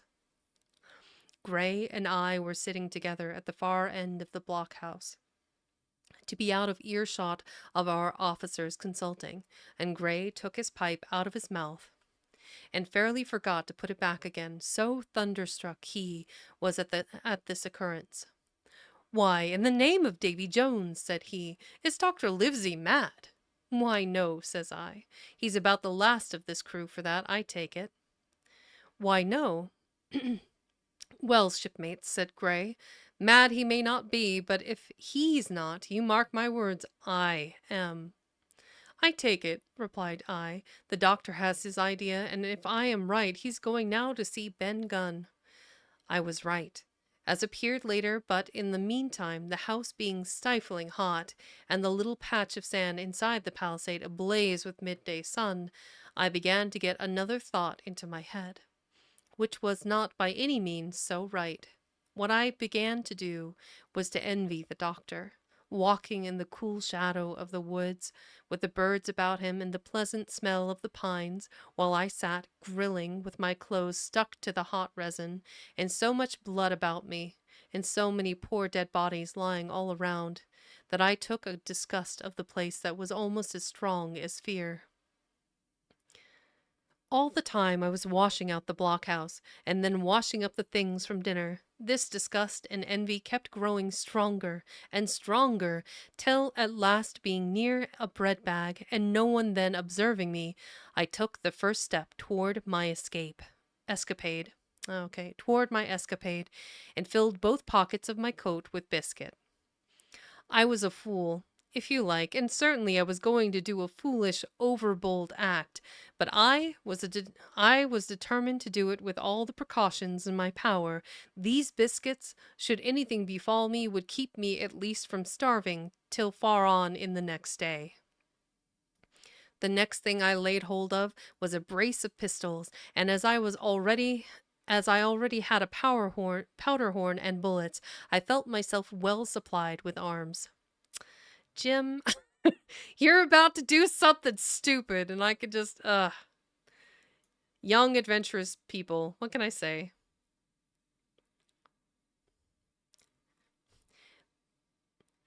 As for the scheme I had in my head, it was not a bad one in itself. I was to go down the sandy spit that divides the anchorage on the east from the open sea, find the white rock I had observed last evening, and ascertain whether it was there or not that Ben Gunn had hidden his boat, a thing quite worth doing, as I still believe. But as I was certain I should not be allowed to leave the enclosure, my only plan was to take French leave. And so, oh gosh. Oh wow. As just as a reminder, there's as a preface, I just want to say that this book includes a lot of antiquated um terms that I don't use outside of the reading of these books, and it's just wow. I'll just read that again. But as I was certain I should not be allowed to leave the enclosure, my only plan was to take French leave and slip out when nobody was watching, and that was so bad a way of doing it made the thing itself wrong. But I was only a boy, and I had made my mind up. Took French leave. Wow. Just wow. Okay. Well, as things at last fell out, I found an admirable opportunity. The squire and Gray were busy helping the captain with his bandages. The coast was clear. I made a bolt for it over the stockade and into the thickest of the trees, and before my absence was observed, I was out of cry of my companions. This was my second folly, far worse than the first, as I left but two sound men to guard the house, but like the first, it was a help towards saving all of us. I took my way straight for the east coast of the island, for I was determined to go down the seaside of the spit to avoid all chance of observation from the anchorage. It was already late in the afternoon, although still warm and sunny. As I continued to thread the tall woods, I could hear from far before me not only the continuous thunder of the surf, but the certain tossing of foliage and grinding of boughs, which slowed me, which showed me the sea breeze had set in higher than usual. Oh, there's the death of Tom Redruth. That happened a couple chapters ago. Soon, cool draughts of air began to reach me, and a few steps further I came forth into the open borders of the grove and saw the sea lying blue and sunny to the horizon, and the surf tumbling and tossing its foam along the beach. I have never seen the sea quite round. Hmm, bit of a I have never seen the sea quite round Treasure Island. The sun might blaze overhead, the air be without a breath, the surface smooth and blue, but still these great rollers would be running along all the external coast, thundering and thundering by day and night, and I scarce believe there is one spot in the island where a man would be out of earshot of their noise. I walked along beside the surf with great enjoyment, till thinking I was now got far oh thinking I was now got far enough to the south, I took the cover of some thick bushes, and crept warily up the ridge of the spit. Behind me was the sea in front of the anchorage. The sea breeze, as though it had the sooner blown itself out by its unusual violence, was already at an end. It had been succeeded by light, variable airs from the south and southeast, carrying great banks of fog, and the anchorage under lee of Skeleton Island lay still and leaden as when first we entered it.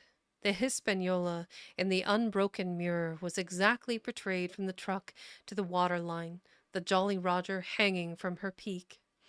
Alongside lay one of the gigs, silver in the stern sheets. Him I could always recognize, while a couple of men were leaning over the stern bulwarks, one of them with a red cap, the very rogue that I had seen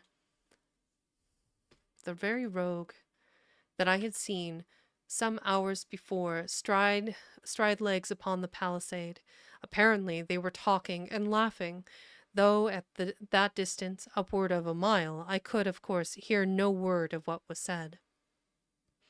All at once there began the most horrid, unearthly screaming, which at first startled me badly, though I had soon remembered the voice of Captain Flint, and even thought I could make out the bird by her bright plumage as she sat perched upon her master's wrist.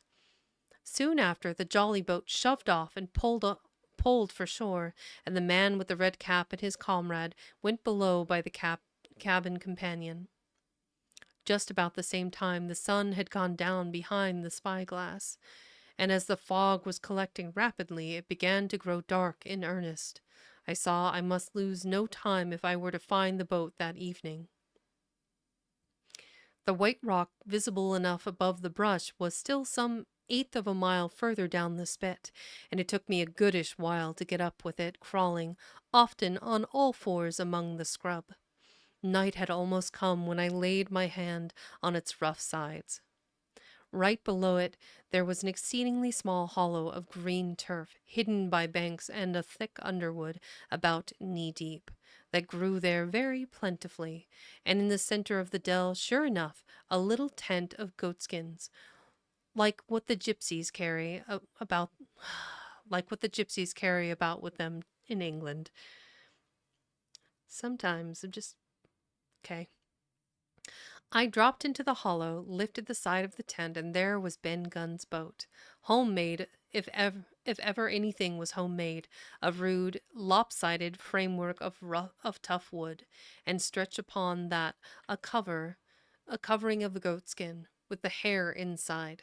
The thing was extremely small, even for me, and I can hardly imagine that it could have floated with a full-sized man. There was one thwart set as low as possible, a kind of stretcher in the bows, and a double paddle for propulsion. I had not then seen a coracle, such as the ancient Britons made, but I have seen one since, and I can give you no fairer idea of Ben Gunn's boat than by saying it was like the first and the worst coracle ever made by man. But the great advantage of the coracle it certainly possessed, for it was exceedingly light and portable. Well, now that I had found the boat, you would have thought I had enough of truantry for once, but in the meantime I had taken another notion, and become so obstinately fond of it that I would have carried it out, I believe, in the teeth of Captain Smollett himself. This was to slip out under cover of the night, cut the Haspaniola adrift, and let her go ashore where she fancied. I had quite made up my mind that the mutineers, after their repulse of the morning, had nothing nearer their hearts than to up anchor and away to sea. This I thought it would be a fine thing to prevent, and that now that I had seen how they left their watchmen unprovided with a boat, I thought it might be done with a little risk. With little risk, down I sat to wait for darkness, and made a hearty meal of biscuit. It was a night out of 10,000 for my purpose. The fog had now buried all heaven. As the last rays of daylight dwindled and disappeared, absolute blackness settled down on Treasure Island. And when at last I shouldered the coracle and groped my way stumblingly out of the hollow where I had supped, there were but 2 points visible on the whole anchorage. One was the great fire on shore by which the defeated pirates lay carousing in the swamp. The other, a mere blur of light upon the darkness, indicated the position of the anchored ship. She had swung round to the ebb. Her bow was now toward me. The only lights on board were in the cabin, and what I saw was merely a reflection on the fog of the strong rays that flowed from the stern window. The ebb had already run some time, and I had to wade through a long belt of swampy sand, where I sank several times above the ankle before I came to the edge of the retreating water, wading a little way in with some strength and dexterity, set my coracle keel downward on the surface. Um, yeah, I think I can read another one if I hurry.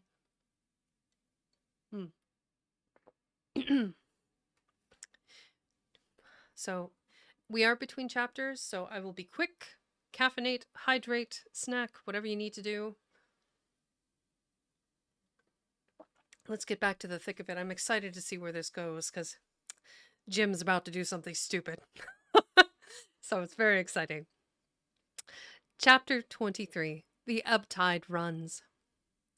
The Coracle, as I had ample reason to know before I was done with her, was a very safe boat for a person of my height and weight, both buoyant and clever in a seaway, but she was the most cross-grained, lopsided craft to manage. Do as you please, she always made more leeway than anything else, and turning round and round was the maneuver she was best at.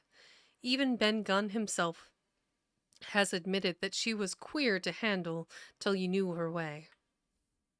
Certainly I did not know her way. She turned in every direction but the one I was bound to go.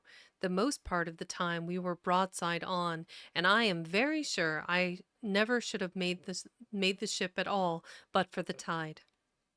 By good fortune, paddle as I pleased, the tide was still sweeping me down, and there lay the Hispaniola, right in the fairway, hardly to be missed. First she loomed before me like a blot of something yet blacker than darkness. Then her spars and hull began to take shape, and the next moment, as it seemed, for the further I went, the brisker grew the current of the ebb. I was alongside of her hawser, and laid hold. Hawser. I feel like this is another hawser. To the internet. A thick rope or cable for mooring. Ooh, fancy. So big old rope. Okay. Hawser. I was alongside of her hawser and had laid hold. The hawser was taut.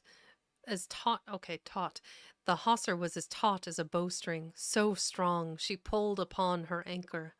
All round the hull in the blackness the rippling current bubbled and chattered like a little mountain stream. One cut with my sea-gulling, the Hispaniola would go humming down the tide. So far, so good. But it next occurred to my recollection that a taut hawser suddenly cut is a thing as dangerous as a kicking horse. 10 to 1, if I were so foolhardy as to cut the Hispaniola from her anchor, I and the coracle would be knocked clean out of the water. Sounds about right. This brought me to a full stop, and if fortune had not again particularly favored me, I should have had to abandon my design. But the light airs which had begun blowing from the southeast and south had hauled round after nightfall into the southwest. Just while I was meditating, a puff came, caught the Hispaniola, and forced her up into the current, and to my great joy I felt the hawser slacken in my grasp, and the hand by which I held it dip for a second under water. With that, I made my mind up, took out my gully, opened it with my teeth, and cut one strand after another till the vessel only swung by two. Then I lay quiet, waiting to sever these last when the strain should be once more lightened by a breath of wind. All this time I had heard the sound of loud voices from the cabin, but, to say truth, my mind had been so entirely taken up with other thoughts that I had scarcely given ear. Hi, Lily. Welcome. There's quite a bit of a book left to read. I'm glad you can join us. I remember last time I had just finished reading. It's like, well, off we go. Just like, dang it. Let's see. That I had scarcely given ear. Now, however, when I had nothing else to do, I began to pay more heed. One I recognized for the coxswain, Israel Hands. That had been Flint's gunner in former days. The other was, of course, my friend of the red nightcap. Both men were plainly the worse of drink, and they were still drinking. For even while I was listening, one of them, with a drunken cry, opened the stern window and threw out something, which I divined to be an empty bottle. But they were not only tipsy, it was plain that they were furiously angry. Oaths flew like hailstones, and every now and then came forth such an explosion as I thought was sure to end in blows. But each time the quarrel passed off, and the voices grumbled lower for a while until the next crisis came, and in its turn passed away without result. On shore, I could see the glow of the great campfire burning warmly through the shoreside trees. Someone was singing, a dull, old, droning sailor's song, with a droop and a quiver at the end of every verse. And seemingly no end to it at all but the patience of the singer. I had heard it on the voyage more than once and remembered these words. But one man of her crew alive what put to sea was 75. Oh, wow. 75 men to sea and only one was left alive. That's kind of a funny, little spicy. Bonk. Ha! That's one of the sounds that I added. I think they're cute. Let's see.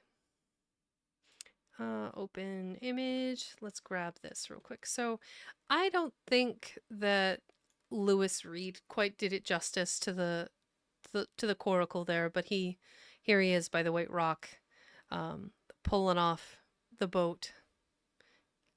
I lifted the side of the tent, and there had been Gunn's boat. So we're getting close here. And I thought it was a ditty rather too dolefully appropriate for a company that had met such cruel losses in the morning. But indeed, from what I saw, all these buccaneers were as callous as the sea they sailed on. Callous. At last the breeze came. The schooner sidled and drew nearer in the dark. I felt the hawser slacken once more, and with good tough effort cut the last fibers through. The breeze had but little action on the coracle, and I was almost instantly swept against the bows of the Hispaniola. At the same time, the schooner began to turn upon her heel, spinning slowly end for end across the current. I wrought like a fiend, for I expected every moment to be swamped, and since I found I could not push the coracle directly off, I now shoved straight astern. At length I was clear of my dangerous neighbor, and just as I gave the last impulsion, my hands came across a light cord that was trailing overboard across the stern bulwarks. Instantly I grasped it. Why I should have done so I can hardly say. It was at first mere instinct, but once I had it in my hands and found it fast, curiosity began to get the upper hand, and I determined I should have one look through the cabin window. I pulled in, hand over hand on the cord, and when I judged myself near enough, rose at infinite risk to about half my height, and thus commanded the roof and a slice of the interior of the cabin. By this time the schooner and her little consort were gliding pretty swiftly through the water. Indeed, we had already fetched up level with the campfire, and the ship was talking, as sailors say, loudly, treading the innumerable ripples with an incessant weltering splash. What a amazing sentence. The ship was talking, as sailors say, loudly treading the innumerable ripples with an incessant weltering splash. Like, who talks like that? It's so beautiful. It's almost poetic. Um, and until I got my eye above the window sill, I could not comprehend why the watchman had taken no alarm. One glance, however, was sufficient, and it was only one glance that I durst take from an unsteady skiff. It showed me Hans and his companion locked together in deadly wrestle, each with a hand upon the other's throat. I dropped upon the thwart again, none too soon, for I was near overboard. I could see nothing for the moment but these two furious and crimson faces swaying together under the smoky lamp, and I shut my eyes to let them grow once more familiar with the darkness. The endless ballad had come to an end at last, and the whole diminished company about the campfire had broken into the chorus I had heard so often. 15 men on a dead man's chest, yo ho ho, and a bottle of rum. Drink and the devil had done for the rest, yo ho ho, and a bottle of rum. I was just thinking how busy drink and the devil were at that very moment in the cabin of the Hispaniola, when I was surprised by a sudden lurch of the coracle. At the same moment, she yawned sharply and seemed to change her course. That is not course. What is that? Do you think that was a spelling error? It must be a spelling error. Has to be. Had to be. Huh. Look at that. We found a spelling error. Da-da-da. Like, I feel like that a moment to celebrate. That's funny. Ah, I would be confused too by this spelling. The speed in the meantime had strangely increased. I opened my eyes at once. All round me were little ripples, combing over with a sharp bristling sound and slightly phosphorescent. Bristling sound and slightly phosphorescent. The Hispaniola herself, a few yards in whose wake I was still being whirled along, seemed to stagger in her course, and I saw her spars toss a little against the blackness of the night. Nay, as I looked longer, I made sure she was wheeling to the southward. I glanced over my shoulder, and my heart jumped. Against my ribs, there, right behind me, was the glow of the campfire. The current had turned at right angles, sweeping round along with it the tall schooner and the little dancing coracle. Ever quickening, ever bubbling higher, ever muttering louder, it went spinning through the narrows for the open sea.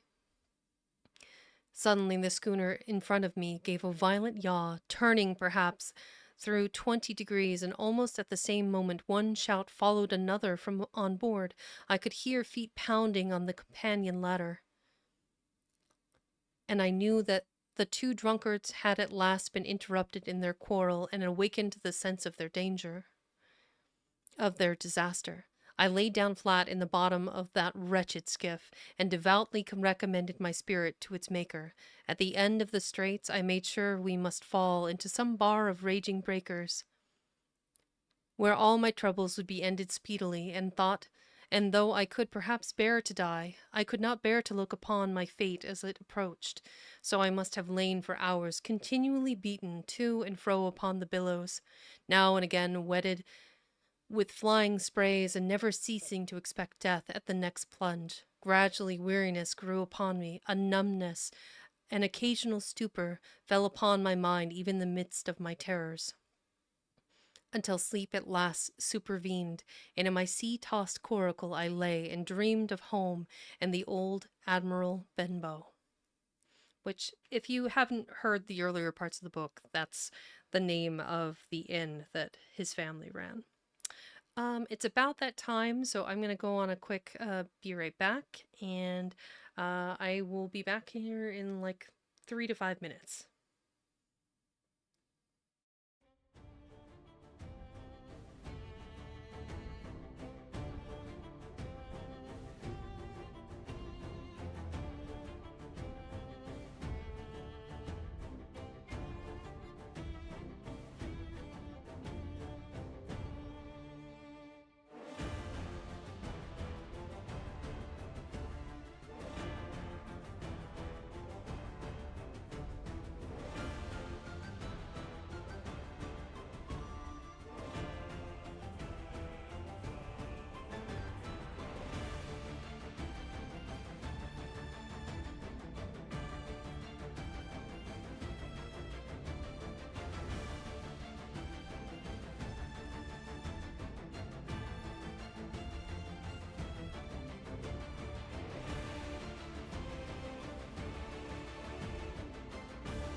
Amazing. Okay. Sorry, I was just really excited about some of these images that are coming up. I am really stoked, guys. We started at 87 at the beginning of this reading today, and we are now up to 89 followers. Isn't that awesome? We've come so far from the beginning of October, and now we're near the end of November. I can't wait to see where the end of November takes us and how far we get in December. It's just phenomenal. I'm gonna have to put together some sort of book between now and the late December. Late December, I've already got dialed in. I wasn't sure how long Treasure Island would be. As it is, I'm pretty strained, I think, to be able to to make this over 4 separate episodes, but we're going to get through this next hour here and then we'll be all set for today.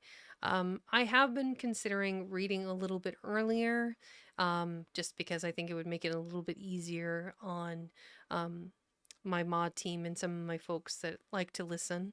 Um, I don't know. I might have to do like some sort of survey on Twitter and see like when it would be better, because I feel like this content is, while engaging and exciting and fun because of the book, is also soothing and relaxing, and it's helping people fall asleep.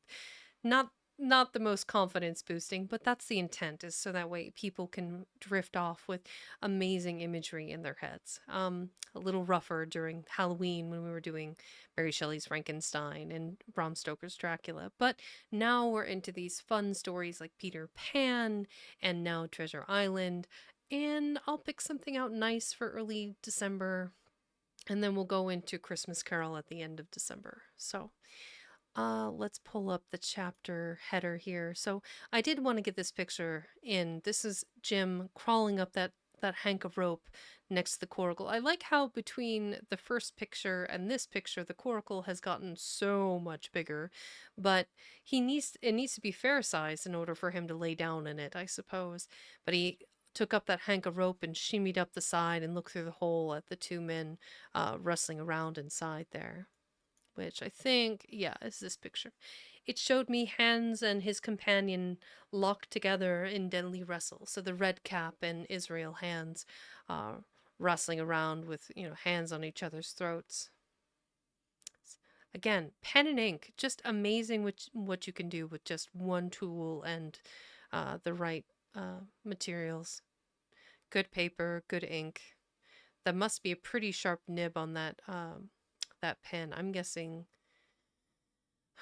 he was probably using, given the time period in that period was like 1900s, I would say he was probably using a brass tipped nib. Probably on a calligraphy pen, maybe a pumpkin nib where it's got like a rounded well to hold more ink and then a very fine point. Great pens, great pens, calligraphy pens. You can do so much with them. A flat edge or just scratching little details like these lines that they've got here. Like the texture on the knee, the texture around, you can tell there's an ankle and separate toes and the ball of his foot. It just so much detail. I don't know that I would want to wrestle around with someone, but I guess they're like completely wasted at this point, and they've got like sabers and daggers and whatnot just rolling around on the floor as they wrestle. Just a bad idea. Just a bad idea. But here we are on chapter 24, The Cruise of the Coracle. So let me get back to that. Chapter 24, The Cruise of the Coracle. It was broad day when I awoke, and found myself tossing at the southwest end of Treasure Island. The sun was up, but was still hid from me behind the great bulk of the spyglass, which, as earlier described in the book, is a very tall hill in the middle of the island. Which was on this side descended almost to the sea in formidable cliffs. Haulbowline Head and Mizzenmast Hill were at my elbow, the hill bare and dark, the head bound with cliffs 40 or 50 feet high, and fringed with great masses of fallen rock. I was scarce a quarter of a mile to seaward, and it was my first thought to paddle in and land. Me too, Jim. Me too. I wouldn't want to be just floating around in that unruly boat of yours. That notion was soon given over. Among the fallen rocks, the breakers spouted and bellowed, loud reverberations, heavy sprays flying and falling and succeeded one another from second to second, and I saw myself, if I ventured nearer, dashed to death upon the rough shore, or spending my strength in vain to scale the beetling crags. Nor was that all, for crawling together on flat tables of rock, or letting themselves drop into the sea with loud reports, I beheld huge, slimy monsters, soft snails as it were, of incredible bigness, 2 or 3 score of them together, making the rocks to echo with their barkings. Slimy monsters, soft snails. That has to be like sea lions? Oh, okay. I have understood since that they were sea lions, and entirely harmless, but the look of them, added to the difficulty of the shore and the high running of the surf, was more than enough to disgust me of that landing place. I felt willing rather to starve at sea than to confront such perils. In the meantime, I had better chance at supposed before me. North of Haulbowline Head, and land runs in a long way, leaving at low tide a long stretch of yellow sand. I think this next picture, yeah, here he is. And we've got the sea lions on the shore there. I felt willing rather to starve at sea than to confront such perils. I mean, the the the beach master, the sea lion, the head alpha sea lion and his harem, you don't want to mess with his ladies. I mean, people say, "Oh, they're not dangerous. They're pretty dangerous." They can get really mad depending on what time of year it is. Like if they have pups, they don't like it. And if it's mating season, they don't like it. And if they're hungry, they don't like it. So there's more reason to leave them alone than there is to bother them, honestly. But yeah, so we've got the cliffs and the wake of the water. Look, it's almost lapping into the coracle there. It's shifting. I bet that boat was shifting all over the place because it was so uneven.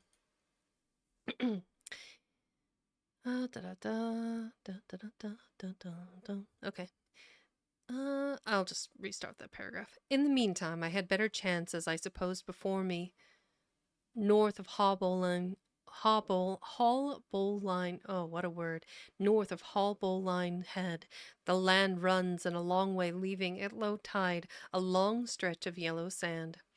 To the north of that, again, there comes another cape, Cape of the Woods, as it was marked upon the chart, buried in tall green pines which descended to the margin of the sea.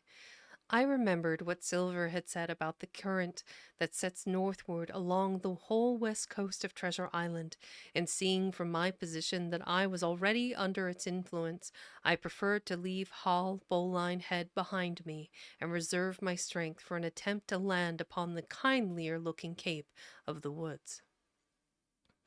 There was a great smooth swell upon the sea, the wind blowing steady and gentle from the south. There was no contrariety between that and the current, and the billows rose and fell unbroken. Had it been otherwise, I must long ago have perished. But as it was, it is surprising how easily and securely my little and light boat could ride. Often as I still lay at the bottom and kept no more than an eye above the gunwale, I would see a big blue summit heaving close above me, yet the coracle would but bounce a little, dance as if on springs, and subside on the other side into the trough, into the trough as lightly as a bird. I began after a little to grow very bold, and sat up to try my skill at paddling. But even a small change in the disposition of weight will produce violent changes in the behavior of a coracle, and I had hardly moved before the boat, giving up at once her gentle dancing movement, ran straight down a slope of water so steep that it made me giddy, and struck her nose with a spout of spray deep into the side of the next wave. I was drenched and terrified, and fell instantly back into my old position, whereupon the coracle seemed to find her head again, and led me as softly as before among the billows. It was plain she was not to be interfered with, and at that rate, since I could in no way influence her course, what hope had I left of reaching land? Aw, don't get despondent, Jim. Just lay down and let it ride. I began to be horribly frightened, but I kept my head after for all that. First, moving with all care, I gradually bailed out the coracle with my sea cap. Then, getting my eye once more above the gunwale, I set myself to study how it was she managed to slip so quietly through the rollers. I found each wave, instead of the big, smooth, glossy mountain it looks from shore or from a vessel's deck, was for all the world like any range of hills on the dry land, full of peaks and smooth places and valleys. And the coracle, left to herself, turning from side to side, threaded, so to speak, her way through these lower parts, and avoided the steep slopes and higher, toppling summits of the waves. So this is the two men sat silently smoking for a while. That's so weird. So that's Captain Smollett and Captain Long John Silver having a smoke with their tobacco pipes. You know, conversing, trying to discuss terms. Obviously, it did not pan out well for them. Hmm. Well, now, thought I to myself, it is plain I must lie where I am and not disturb the balance. But it is plain also that I can put the paddle over the side and from time to time, in smooth places, give her a shove or two toward land. No sooner thought upon that done. There I lay on my elbows in the most trying attitude, and every now and again gave a weak stroke or two to turn her head to shore. It was very tiring and slow work, yet I did visibly gain ground, and as we drew near the Cape of the Woods, though I saw I must infallibly miss that point, I had still made some 100 yards of easting. I was indeed close in. I could see the cool green treetops swaying together in the breeze, and I felt sure I should make the next promontory without fail. It was high time, for I now began to be tortured with thirst. The glow of the sun from above, its thousandfold reflection from the waves, the sea water that fell and dried upon me, caking my very lips with salt, combined to make my throat burn and my brain ache. The sun of the trees so near at hand, the sight of the trees so near at hand had almost made me sick with longing, but the current had soon carried me past that point. And as the next reach of the sea opened, I beheld a sight that changed the nature of my thoughts. Just thinking about how dry and salt crystally and how, like, just miserable he would be on a night over, like, in a tiny coracle floating on the sea. And now the sun's up and the sea is still splashing. That's rough. That's rough, Jim, for a young lad.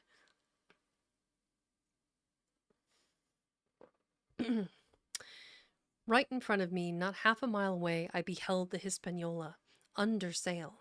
I made sure, of course, that I should be taken, but I was so distressed for want of water that I scarce knew whether to be glad or sorry at the thought, and long before I had come to a conclusion, surprise had taken entire possession of my mind, and I could do nothing but stare and wonder. The Hispaniola was under her mainsail and two jibs, and the beautiful white canvas shone in the sun like snow or silver. When I first sighted her, all her sails were drawing. She was lying a course about northwest, and I presumed the men on board were going round the island on their way back to the anchorage. Presently she began to fetch more and more to the westward, so that I thought they had sighted me and were going about in chase. At last, however, she fell right into the wind's eye, was taken dead aback, and stood there a while helpless, with her sails shivering. Clumsy fellows, said I. They must still think they must still be drunk as owls. Drunk as owls, some of the phrases. And I thought how Captain Smollett would have set them skipping. Meanwhile, the schooner gradually fell off and filled again up upon another tack, sailed swiftly for a minute or so, and brought up once more dead in the wind's eye. Again and again was this repeated. To and fro, up and down, north, south, east, and west, the Hispaniola sailed by swoops and dashes, and at each repetition ended as she had begun, with idly flapping canvas. It became plain to me that nobody was steering, and if so, where were the men? Either they were dead drunk or had deserted her, I thought, and perhaps if I could get on board I might return the vessel to her captain. Now, Jim, don't be crazy.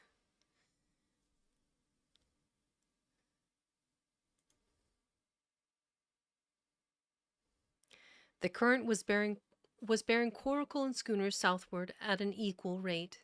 As for the latter's sailing, it was so wild and intermittent, and she hung each time so long in irons that she certainly gained nothing, if she did not even lose.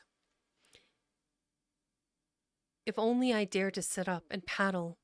I made sure that I could overhaul her. The scheme had an air of adventure that inspired me, and the thought of the water breaker in beside the fore companion doubled my growing courage. Up I got, was welcomed almost instantly by another cloud of spray, but this time stuck to my purpose and set myself with all my strength and caution to paddle after the unsteered Hispaniola. Once I shipped a sea so heavy that I had to stop and bail, with my heart fluttering like a bird, but gradually I got into the way of the thing and guided my coracle among the waves, with only now and then a blow upon her bows and a dash of foam in my face. I was now gaining rapidly on the schooner. I could see the brass glisten on the tiller as it banged about, and still no soul appeared upon her decks. I could not choose but suppose she was deserted. If not, the men were lying drunk below, where I might batten them down, perhaps, and do what I chose with the ship. For some time she had been doing the worst thing possible for me, standing still. She headed nearly due south, yawning, of course, all the time. Each time she fell off her sails, partly filled, and these brought her in a moment right to the wind again. I have said this was the worst thing possible for me, for helpless as she looked in this situation, with the canvas cracking like cannon, and the blocks trundling and banging. On the deck she still continued to run away from me, not only with the speed of the current, but by the whole amount of her leeway, which was naturally great. What pictures? I had not time to be afraid, and missing at my foot at the... Oh, I see. This was that initial battle that was in the stockade. See what I mean? The picture's just really out of order for this. Wild.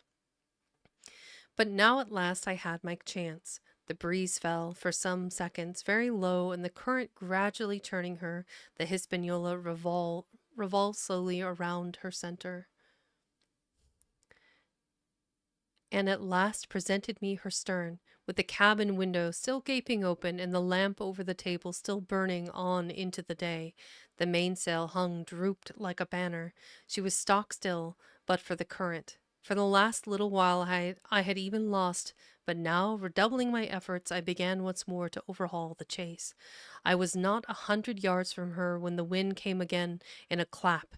She filled on the port tack and was off again, stooping and skimming like a swallow. My first impulse was one of despair, but my second was toward joy.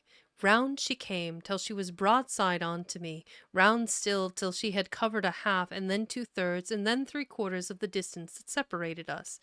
I could see the waves boiling white under her forefoot. Immensely tall she looked to me from my low station in the coracle. And then, of a sudden, I began to comprehend. I had scarce time to think, scarce time to act and save myself. I was on the summit of one swell when the schooner came stooping over the next. The bowsprit was over my head. The bowsprit was over my head, and I sprang to my feet and leaped, stamping the coracle under water. With one hand I caught the jib boom, while my foot was lodged between the stay and the brace, and as I still clung there, panting, a dull blow told me that the schooner had charged down upon and struck the coracle, and that I was left to retreat on the Hispaniola. left without retreat on the Hispaniola. All I gotta say is, Jim, Don't be suspicious. Don't be suspicious. don't be suspicious. Don't be suspicious. Don't be suspicious. Seriously, Jim, you better hope they are knocked out underneath the deck. That's all I gotta say, Jim. That's wild.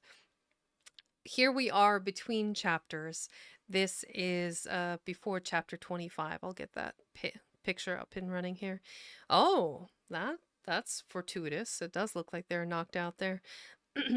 So before we start the next chapter, friendly reminder, stay hydrated, grab your snacks, caffeinate if you need to, relax if you need to the gentle sound of my voice, and I hope, yes, Drink water. you were right. Become Moist.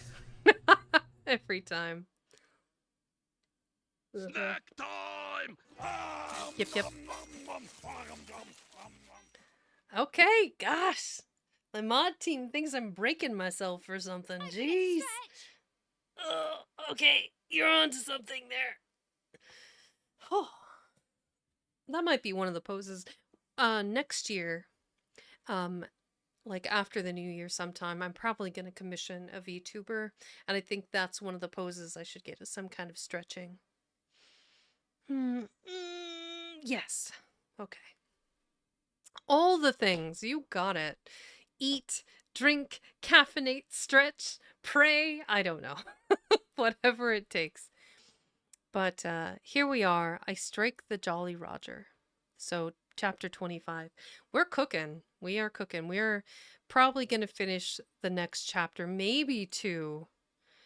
But whichever, like when we get to part 6, we will stop. Whichever happens first, either 6 o'clock for me or 10 o'clock EST, or my brain just 3 a.m.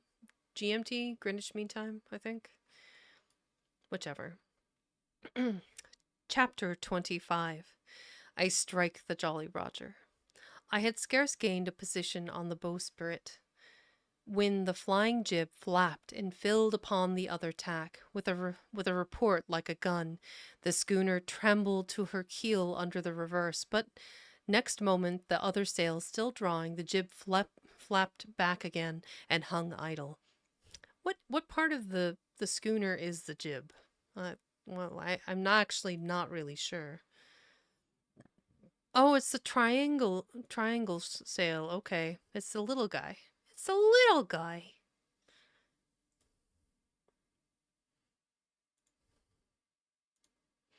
So we've got, okay, the foremast, mainsail, the jib, the flying jib. So here he is on a boom arm. I think that probably what this guy back here swung around. He caught onto that, and then the jib was like flapping about. So the jib flapped back again and hung idle. This had nearly tossed me off into the sea, and now I lost no time, crawled back along the bowsprit, and tumbled head foremost on the deck.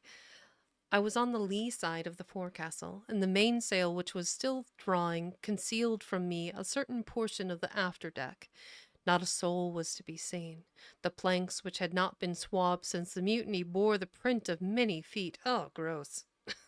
And an empty bottle, broken by the neck, tumbled to and fro like a live thing in the scuppers. Again, I learned so much about boats on this book. What is the scuppers? Oh, I see. The stairs that go down. Okay. A hole in the ship's side to carry water overboard. So those are the little side hole things that would let the water vent out. Huh, I guess that is also a term that they use for buildings and drainage. The more you know. Scupper. Okay. Suddenly the Hispaniola came right into the wind. The jibs behind me cracked loud, the rudder slammed to, the whole ship gave a sickening heave and shudder, and at the same moment the main boom swung inboard, the sheet groaning in the blocks, and showed me the lee after deck. There were There were the two watchmen. Sure enough, red cap on his back, as stiff as a handspike, with his arms stretched out like those of a crucifix, and his teeth showing through his open lips. Israel hands propped against the bulwark, his chin on his chest, his hands lying open before him on the deck, his face as white under his tan as a tallow candle. Oh my. Are they both dead? They might both be dead. The more you know.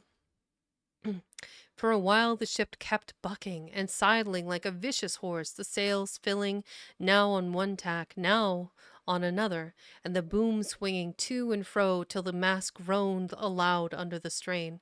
Now and again, too, there would come a cloud of light sprays over the bulwark, and a heavy blow of the ship's bows against the swell. So much heavier weather was made of it by this great rigged ship than by my homemade lopsided coracle, now gone to the bottom of the sea. At every jump of the schooner, Redcap slipped to and fro, but what was ghastly to behold, neither his attitude nor his fixed teeth-disclosing grin was any way disturbed by this rough usage.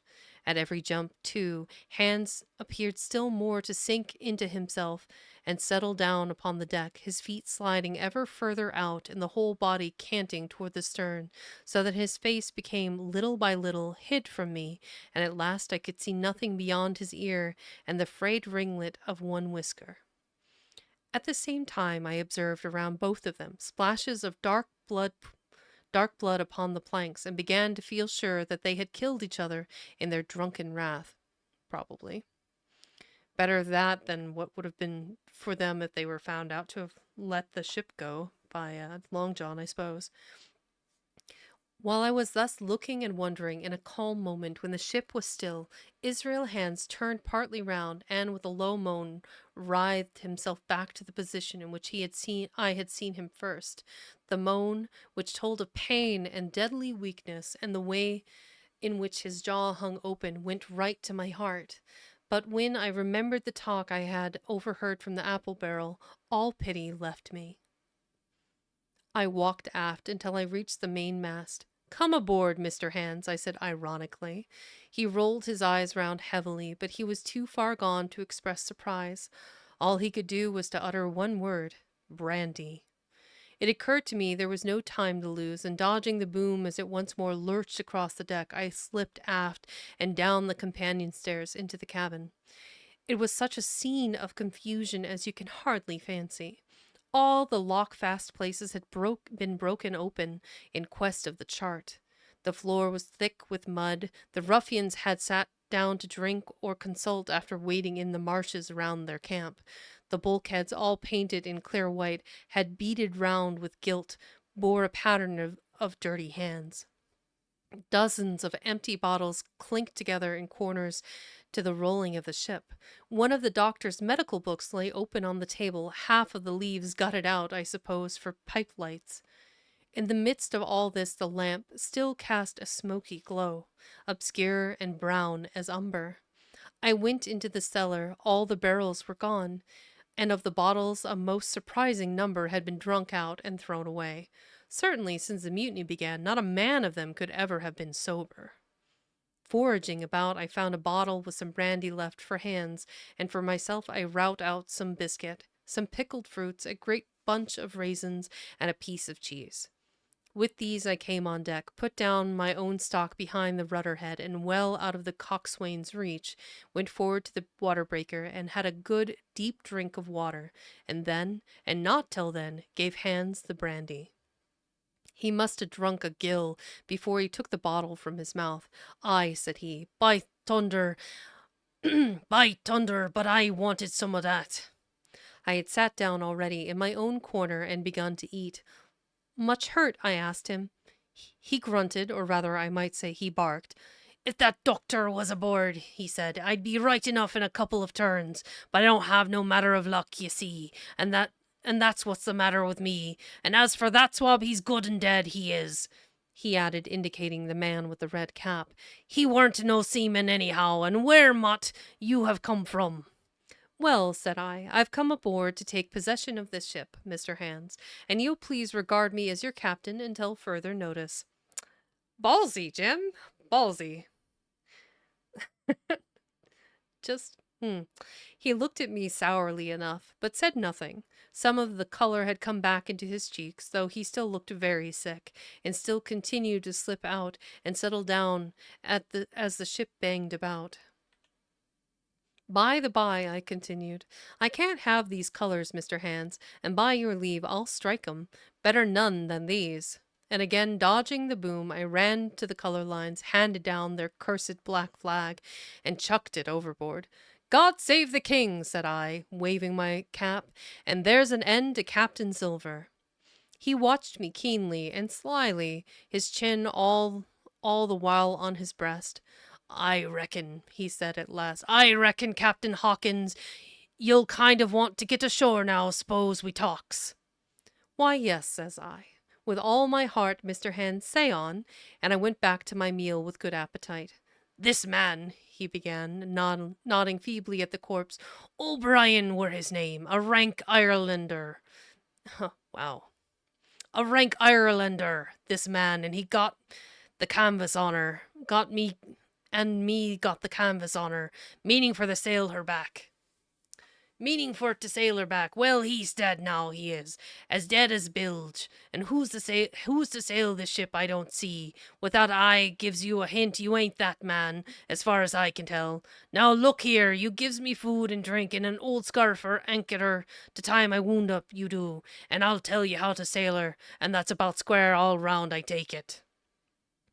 I'll tell you one thing, says I. I'm not going back to Captain Kidd's anchorage. I mean to get into North Inlet and beach her quietly there. Do be sure you did, he cried. Why, I ain't sich an infernal lubber after all, I can see, can't I?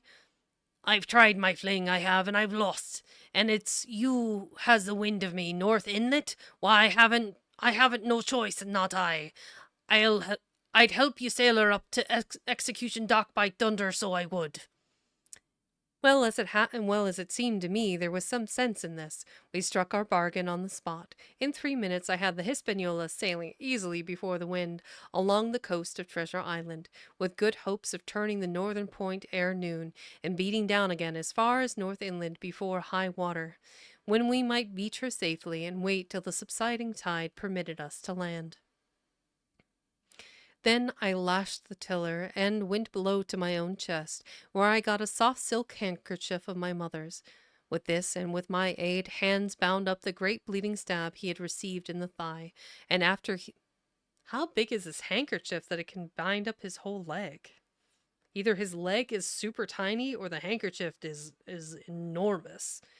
Either way, wild. Da-da-da. With this and with my aid, Hands bound up the great bleeding stab he had received in the thigh, and after he had eaten a little and a swallow or two more of the brandy, he began to pick up visibly, sat straighter up, spoke louder and clearer, and looked in every way another man. The breeze served us admirably. We skimmed before it like a bird, the coast of the island flashing by, and the view changing every minute. Soon we were past the high lands and bowling beside low sandy country, sparsely dotted with dwarf pines, and soon we were beyond that again, and had turned the corner of the rocky hill that ends the island on the north. I was greatly elated with my new command, and pleased with the bright sunshiny weather and these different prospects of the coast. I had now plenty of water and good things to eat, and my conscience, which had smitten me hard for my desertion, was quieted by the great conquest I had made. I should, I think, have had nothing left me to desire but for the eyes of the coxswain as they followed me derisively about the deck, and the odd smile that appeared continually on his face. It was a smile that had in it something both of pain and weakness, a haggard old man's smile, but there it was. Besides that, a grain of derision, a shadow of treachery in his expression as he craftily watched and watched and watched me at my work. And we have one more chapter, I believe. There's the two of them. The O'Brien dead as a post, and then our dear Israel hands leaning against the bilge there. Another picture of it. I can't have these colors, Mr. Hands, and by your leave, I'll strike 'em. I like how they're both like, why is this guy in the back's arms like as long as his legs? It just looks so weird. It's not one of his best works, I think. And then the stabbed Mr. Hands in the thigh there. Look at it, a little bit rough. Okay. So we have Israel Hands as chapter 26. We have a couple more pictures here. Okay. Israel Hands, chapter 26. The wind serving us to a desire now hauled into the west. We could run so much the easier from the northeast corner of the island to the mouth of the North Inlet, only, as we had no power to anchor, had dared not beach her till the tide had flowed a good deal further. Time hung on our hands. The coxswain told me how to lay the ship to. After a good many trials, I succeeded, and we both sat in silence after another meal. Captain, said he at length, with the same uncomfortable smile, here's my old shipmate O'Brien. Suppose you was to heave him overboard. I ain't particular as a rule, and I don't take no blame for settling his hash, but I don't reckon him ornamental now, do you? I'm not strong enough, and I don't like the job, and there he lies for me, said I. This here's an unlucky ship, this Hispaniola, Jim, he went on, blinking. There's a power of men been killed in this Hispaniola, a sight of poor seamen dead and gone since you and me took the ship to Bristol. I never seen sich dirty luck, not I. Where was this here O'Brien now? He's dead, ain't he? Well, now, I'm no scholar, and you're a lad as can read and figure. And to put it straight, do you take it as a dead man is dead for good, or do he come alive again? You can kill the body, Mr. Hands, but not the spirit. You must know that already, I replied. O'Brien there is in another world and may be watching us. Ah, says he. Well, that's unfortunate. It appears as if killing parties was a waste of time. Howsomever, spirits don't reckon for much. By what I've seen, I'll chance it with the spirits, Jim, and now you've spoke up free, and I'll take it kind if you'd step down into that there cabin and get me a shiver my timbers, I can't hit the name on it. Well, you tell me a bottle of wine, Jim. This here brandy's too strong for my head. Now the coxswain hesitated. Hesitation seemed to be unnatural, and as for the notion of his preferring wine to brandy, I entirely disbelieved it. The whole story was a pretext. He wanted me to leave the deck, so much was plain, but with what purpose I could in no way imagine. His eyes never met mine. They kept wandering to and fro, up and down, now with a look to the sky, now with a flitting glance upon the dead O'Brien.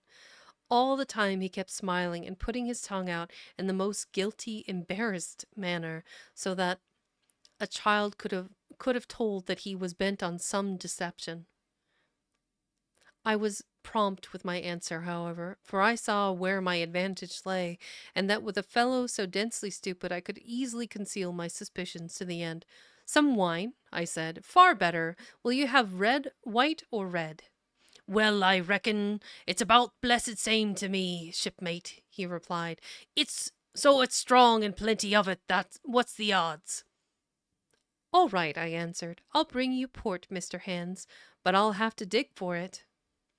With that, I scuttled down the companion with all the noise I could, slipped off my shoes, ran quietly along the sparred gallery, mounted the forecastle ladder, and popped my head out of the fore companion.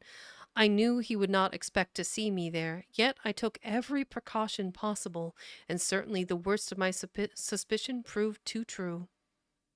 He had risen from his position to his hands and knees, and though his leg obviously hurt him pretty sharply when he moved, for I could hear him stifle a groan, yet it was at at a good rattling rate that he trailed himself across the deck. In half a minute he had reached the port scuppers and picked out of a coil of rope a long knife, or rather a short dirk, discolored to the hilt with blood. He looked upon it a moment, thrusting forth his under jaw, tried the point upon his hand, and then hastily concealing it in the bosom of his jacket, trundled back again into his old place against the bulwark. This was all that I required to know. Israel could move about, but he was now armed, and if he couldn't. Israel could move about, but he was now armed, and if he had been at so much trouble to get rid of me, it was plain that I was meant to be the victim. What he would do afterwards... Give me a second. What he would do afterwards, whether he would try to crawl right up across the island from North Inlet to the camp among the swamps, or whether he would fire Long Tom, trusting that his own comrades might come first to help him, was of course more than I could say.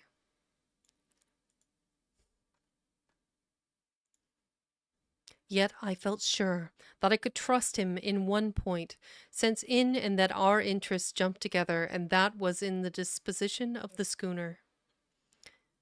We both desired to have her stranded safe enough in a sheltered place, and so that, when the time came, she could be got off again with a little labor and danger as might be, and until that was done, I considered that my life would certainly be spared.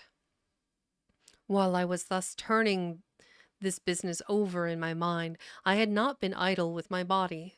I had stolen back to the cabin, slipped once more into my shoes, and laid my hand at random on a bottle of wine, and now, with this for an excuse, I made my reappearance on the deck. Hans lay as I had left him, all fallen together in a bundle, and with his eyelids lowered, as though he were too weak to bear the light. He looked up, however, at my coming, knocked the neck off the bottle like a man who had done the same thing often, and took a good swig, with his favorite toast of "Here's luck!" Then he lay quiet for a little, and then pulling out a stick of tobacco, begged me to cut him a quid. "Cut me a junk of that," says he, "for I haven't no knife, and hardly strength enough to be as I had. Ah, Jim, I reckon I've missed stays. Cut me a long quid, as'll likely be the last, lad, for I'm for my long home and no mistake." "Well," said I, "I'll cut you some tobacco, but if I was you, and thought myself so badly, I would go to my prayers like a Christian man." Why? Said he. Now you'll tell me why. "Why?" I cried. "You were asking me just now about the dead. You've broken your trust. You've lived in sin and lies and blood. There's a man you killed lying at your feet this moment, and you ask me why? For God's mercy, Mr. Hans, that's why." I spoke with a little heat, thinking of the bloody dirk he had hidden in his pocket, and designed in his ill thoughts to end me with. He, for his part, took a great draught of the wine, and spoke with the most unusual solemnity. I'm putting more eyes in than there is. Solemnity. Ooh, that's a word. I'm butchering it somehow. I need to give that a listen.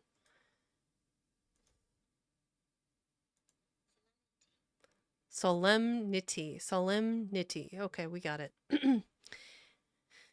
He, for his part, took a great draught of the wine, and spoke with the most unusual solemnity. "For 30 years," he said, "I've sailed the seas, and seen good and bad, better and worse, fair weather and foul." For 30 years, he said, I've sailed the seas, and seen good and bad, better and worse, fair weather and foul, provisions running out, knives going and what not. But now, well now I tell you, I never seen good come o' goodness yet. Him as strikes first is my fancy. Dead men don't bite. Them's my views. Amen, so be it. And now, you look here," he added, suddenly changing his tone. "We've had enough of this foolery. The tide's made good enough by now. You just take my orders, Captain Hawkins, and we'll sail slap in and be done with it." All told, he had scarce 2 miles to run, but the navigation was delicate. The entrance to this northern anchorage was not only narrow and shoal, but lay east and west, so that the schooner must be nicely handled to be got in. I think I was a good prompt subaltern. Subaltern? Again, new words. Subaltern. An officer in the British Navy below the rank of captain, especially a second lieutenant. How do you pronounce it? Does it say? Subaltern. Subaltern. Okay. The more you know. Prompt subaltern, and I am sure that Hans was an excellent pilot, for we went about and dodged in, shaving the banks with a certainty and neatness that were a pleasure to behold. Here he is. We've got Israel guiding him with the ship. That's kind of cool. Scarcely had we passed the heads before the land closed around us. The shores of North Inlet were as thickly wooded as those of the southern anchorage, but the space was longer and narrower, and more like what in truth it was, the estuary of a river. Right before us, at the southern end, we saw the wreck of a ship in the last stages of dilapidation. It had been a great vessel of 3 masts, but had laid so long exposed to the injuries of the weather that it was hung about with great webs of dripping seaweed, and on the deck of it shore bushes had taken root, and now flourished thick with flowers.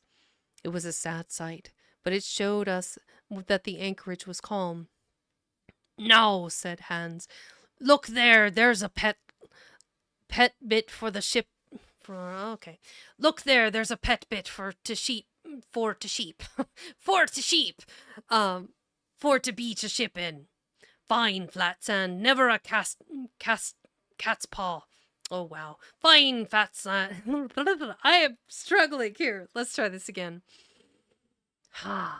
No. Drink Yeah, water. okay. Become You got it. You got it. moist. Become moist. I know. Mm-hmm. "Now," said Hans, "look there, there's a pet bit for to beach a ship in. Fine, flat sand, never a cat's paw, trees all around of it, and flowers a-blowing like a guarding on that old ship." And once beached, I inquired, how shall we get her off again?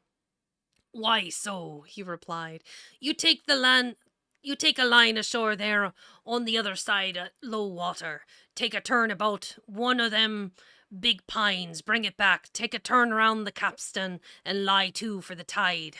Come high water, all hands take a pull upon the line, and off she comes, as sweet as nature.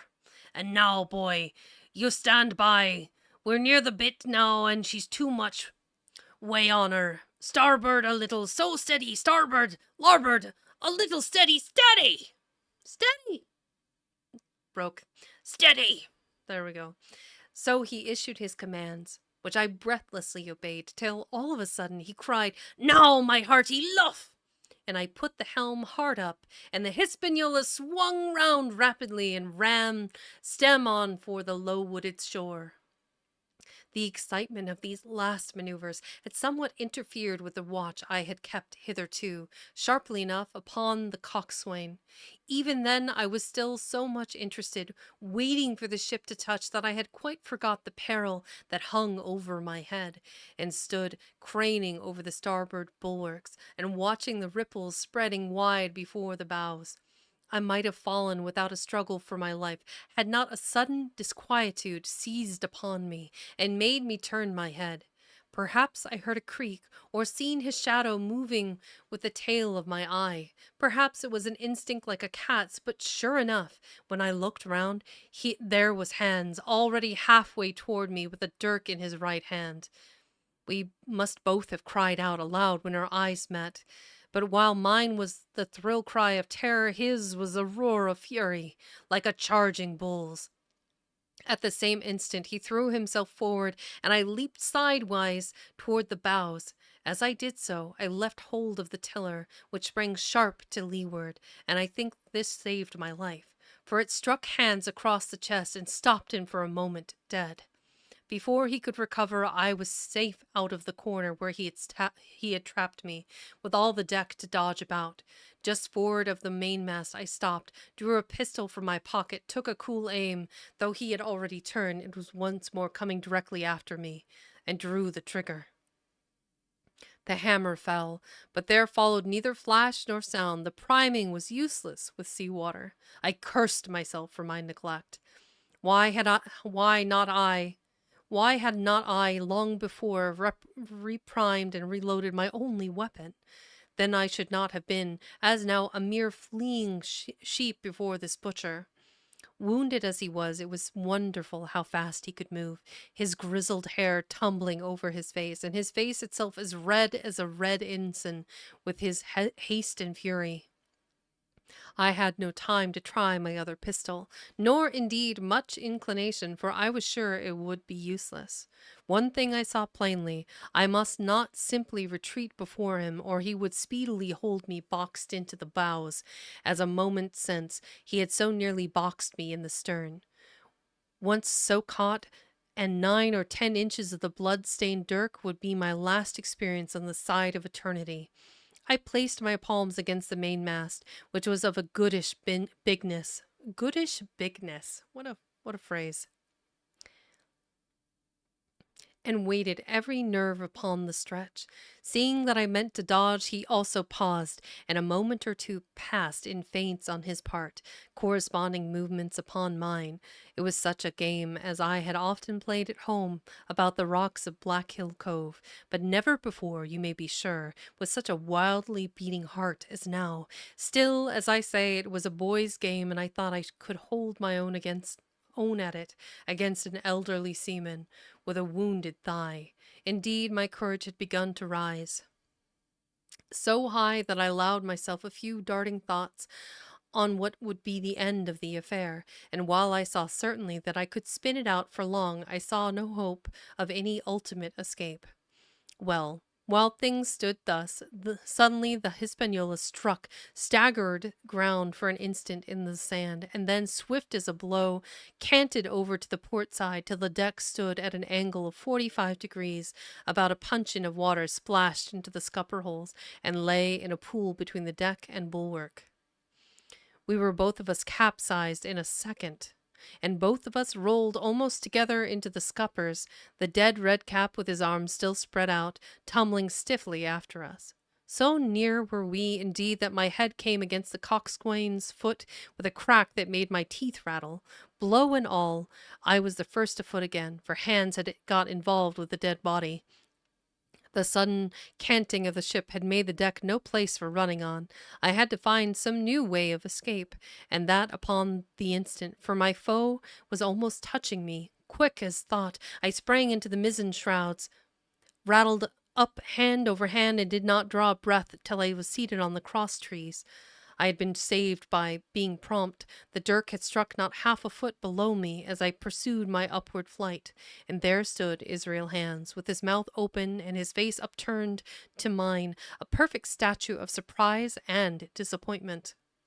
Now that I had a moment to myself, I lost no time in changing the priming of my pistol, and then having one ready for service, and to make assurance doubly sure, I proceeded to draw the load of the other and recharge it afresh from the beginning. My new employment struck Hans all of a heap. He began to see the dice going against him, and after an obvious hesitation, he also hauled himself heavily into the shrouds, and with the dirk in his teeth began slowly and painfully to mount. It cost him no end of time and groans to haul his wounded leg behind him, and I had quietly finished my arrangements before he was much more than a third the way up. Then, with a pistol in either hand, I addressed him. That must be this shot here. Ooh. The dead body in the background there. Okay. One more step, Mr. Hans, said I, and I'll blow your brains out. Dead men don't bite, you know, I added with a chuckle. Yeah, yeah, use his own words against him. He stopped instantly. I could see by the working of his face that he was trying to think, and the process was so slow. Huh, the hamster is just creaking on that wheel, just so slow. Just, oh, if I have to, okay, let's go. That's funny. And to think that the process was so slow and laborious that in my newfound security I laughed aloud. At last, with a swallow or two, he spoke, his face still wearing the same expression of extreme perplexity. In order to speak, he had to take the dagger from his mouth, but in all else he remained unmoved. "Jim," says he, "I reckon we're fouled, you and me, and we'll have to sign articles. I'll have had you but for you. I'd have had you but for that there lurch, but I don't have no luck, not I, and I reckon I'll have to strike, which comes hard, you see, for a master mariner to a ship's yonker like you, Jim." I was drinking in his words and smiling away, as conceited as a cock upon a wall, when all in a breath back went his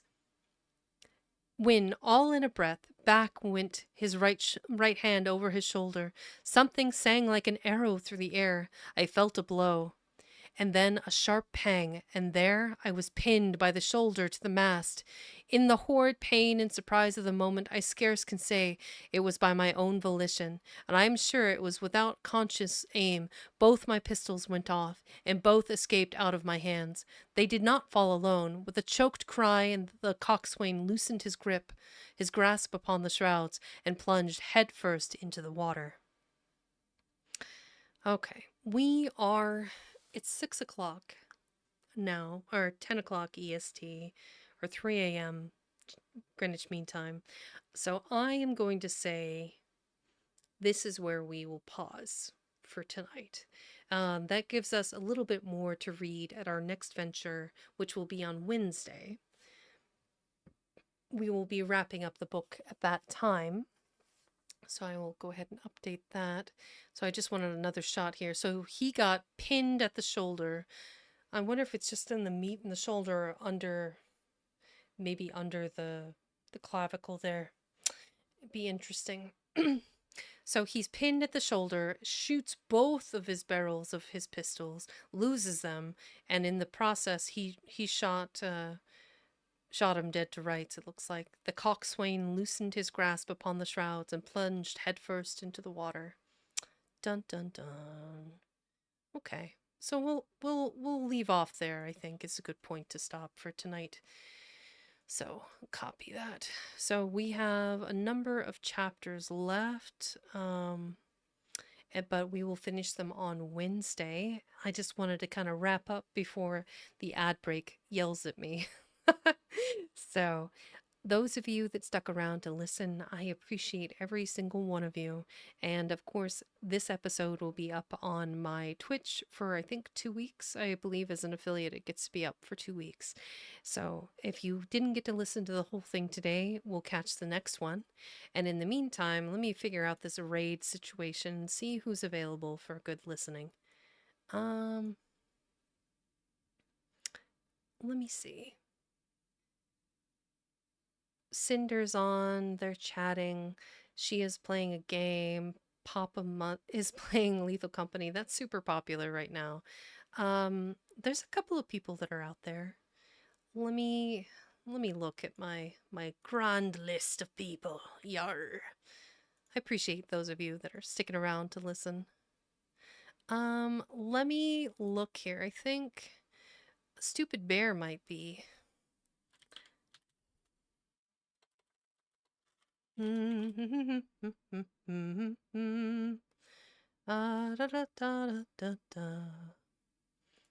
me go back over here to Twitch. Let me grab Slightly Stupid Bear. There it is. There he is.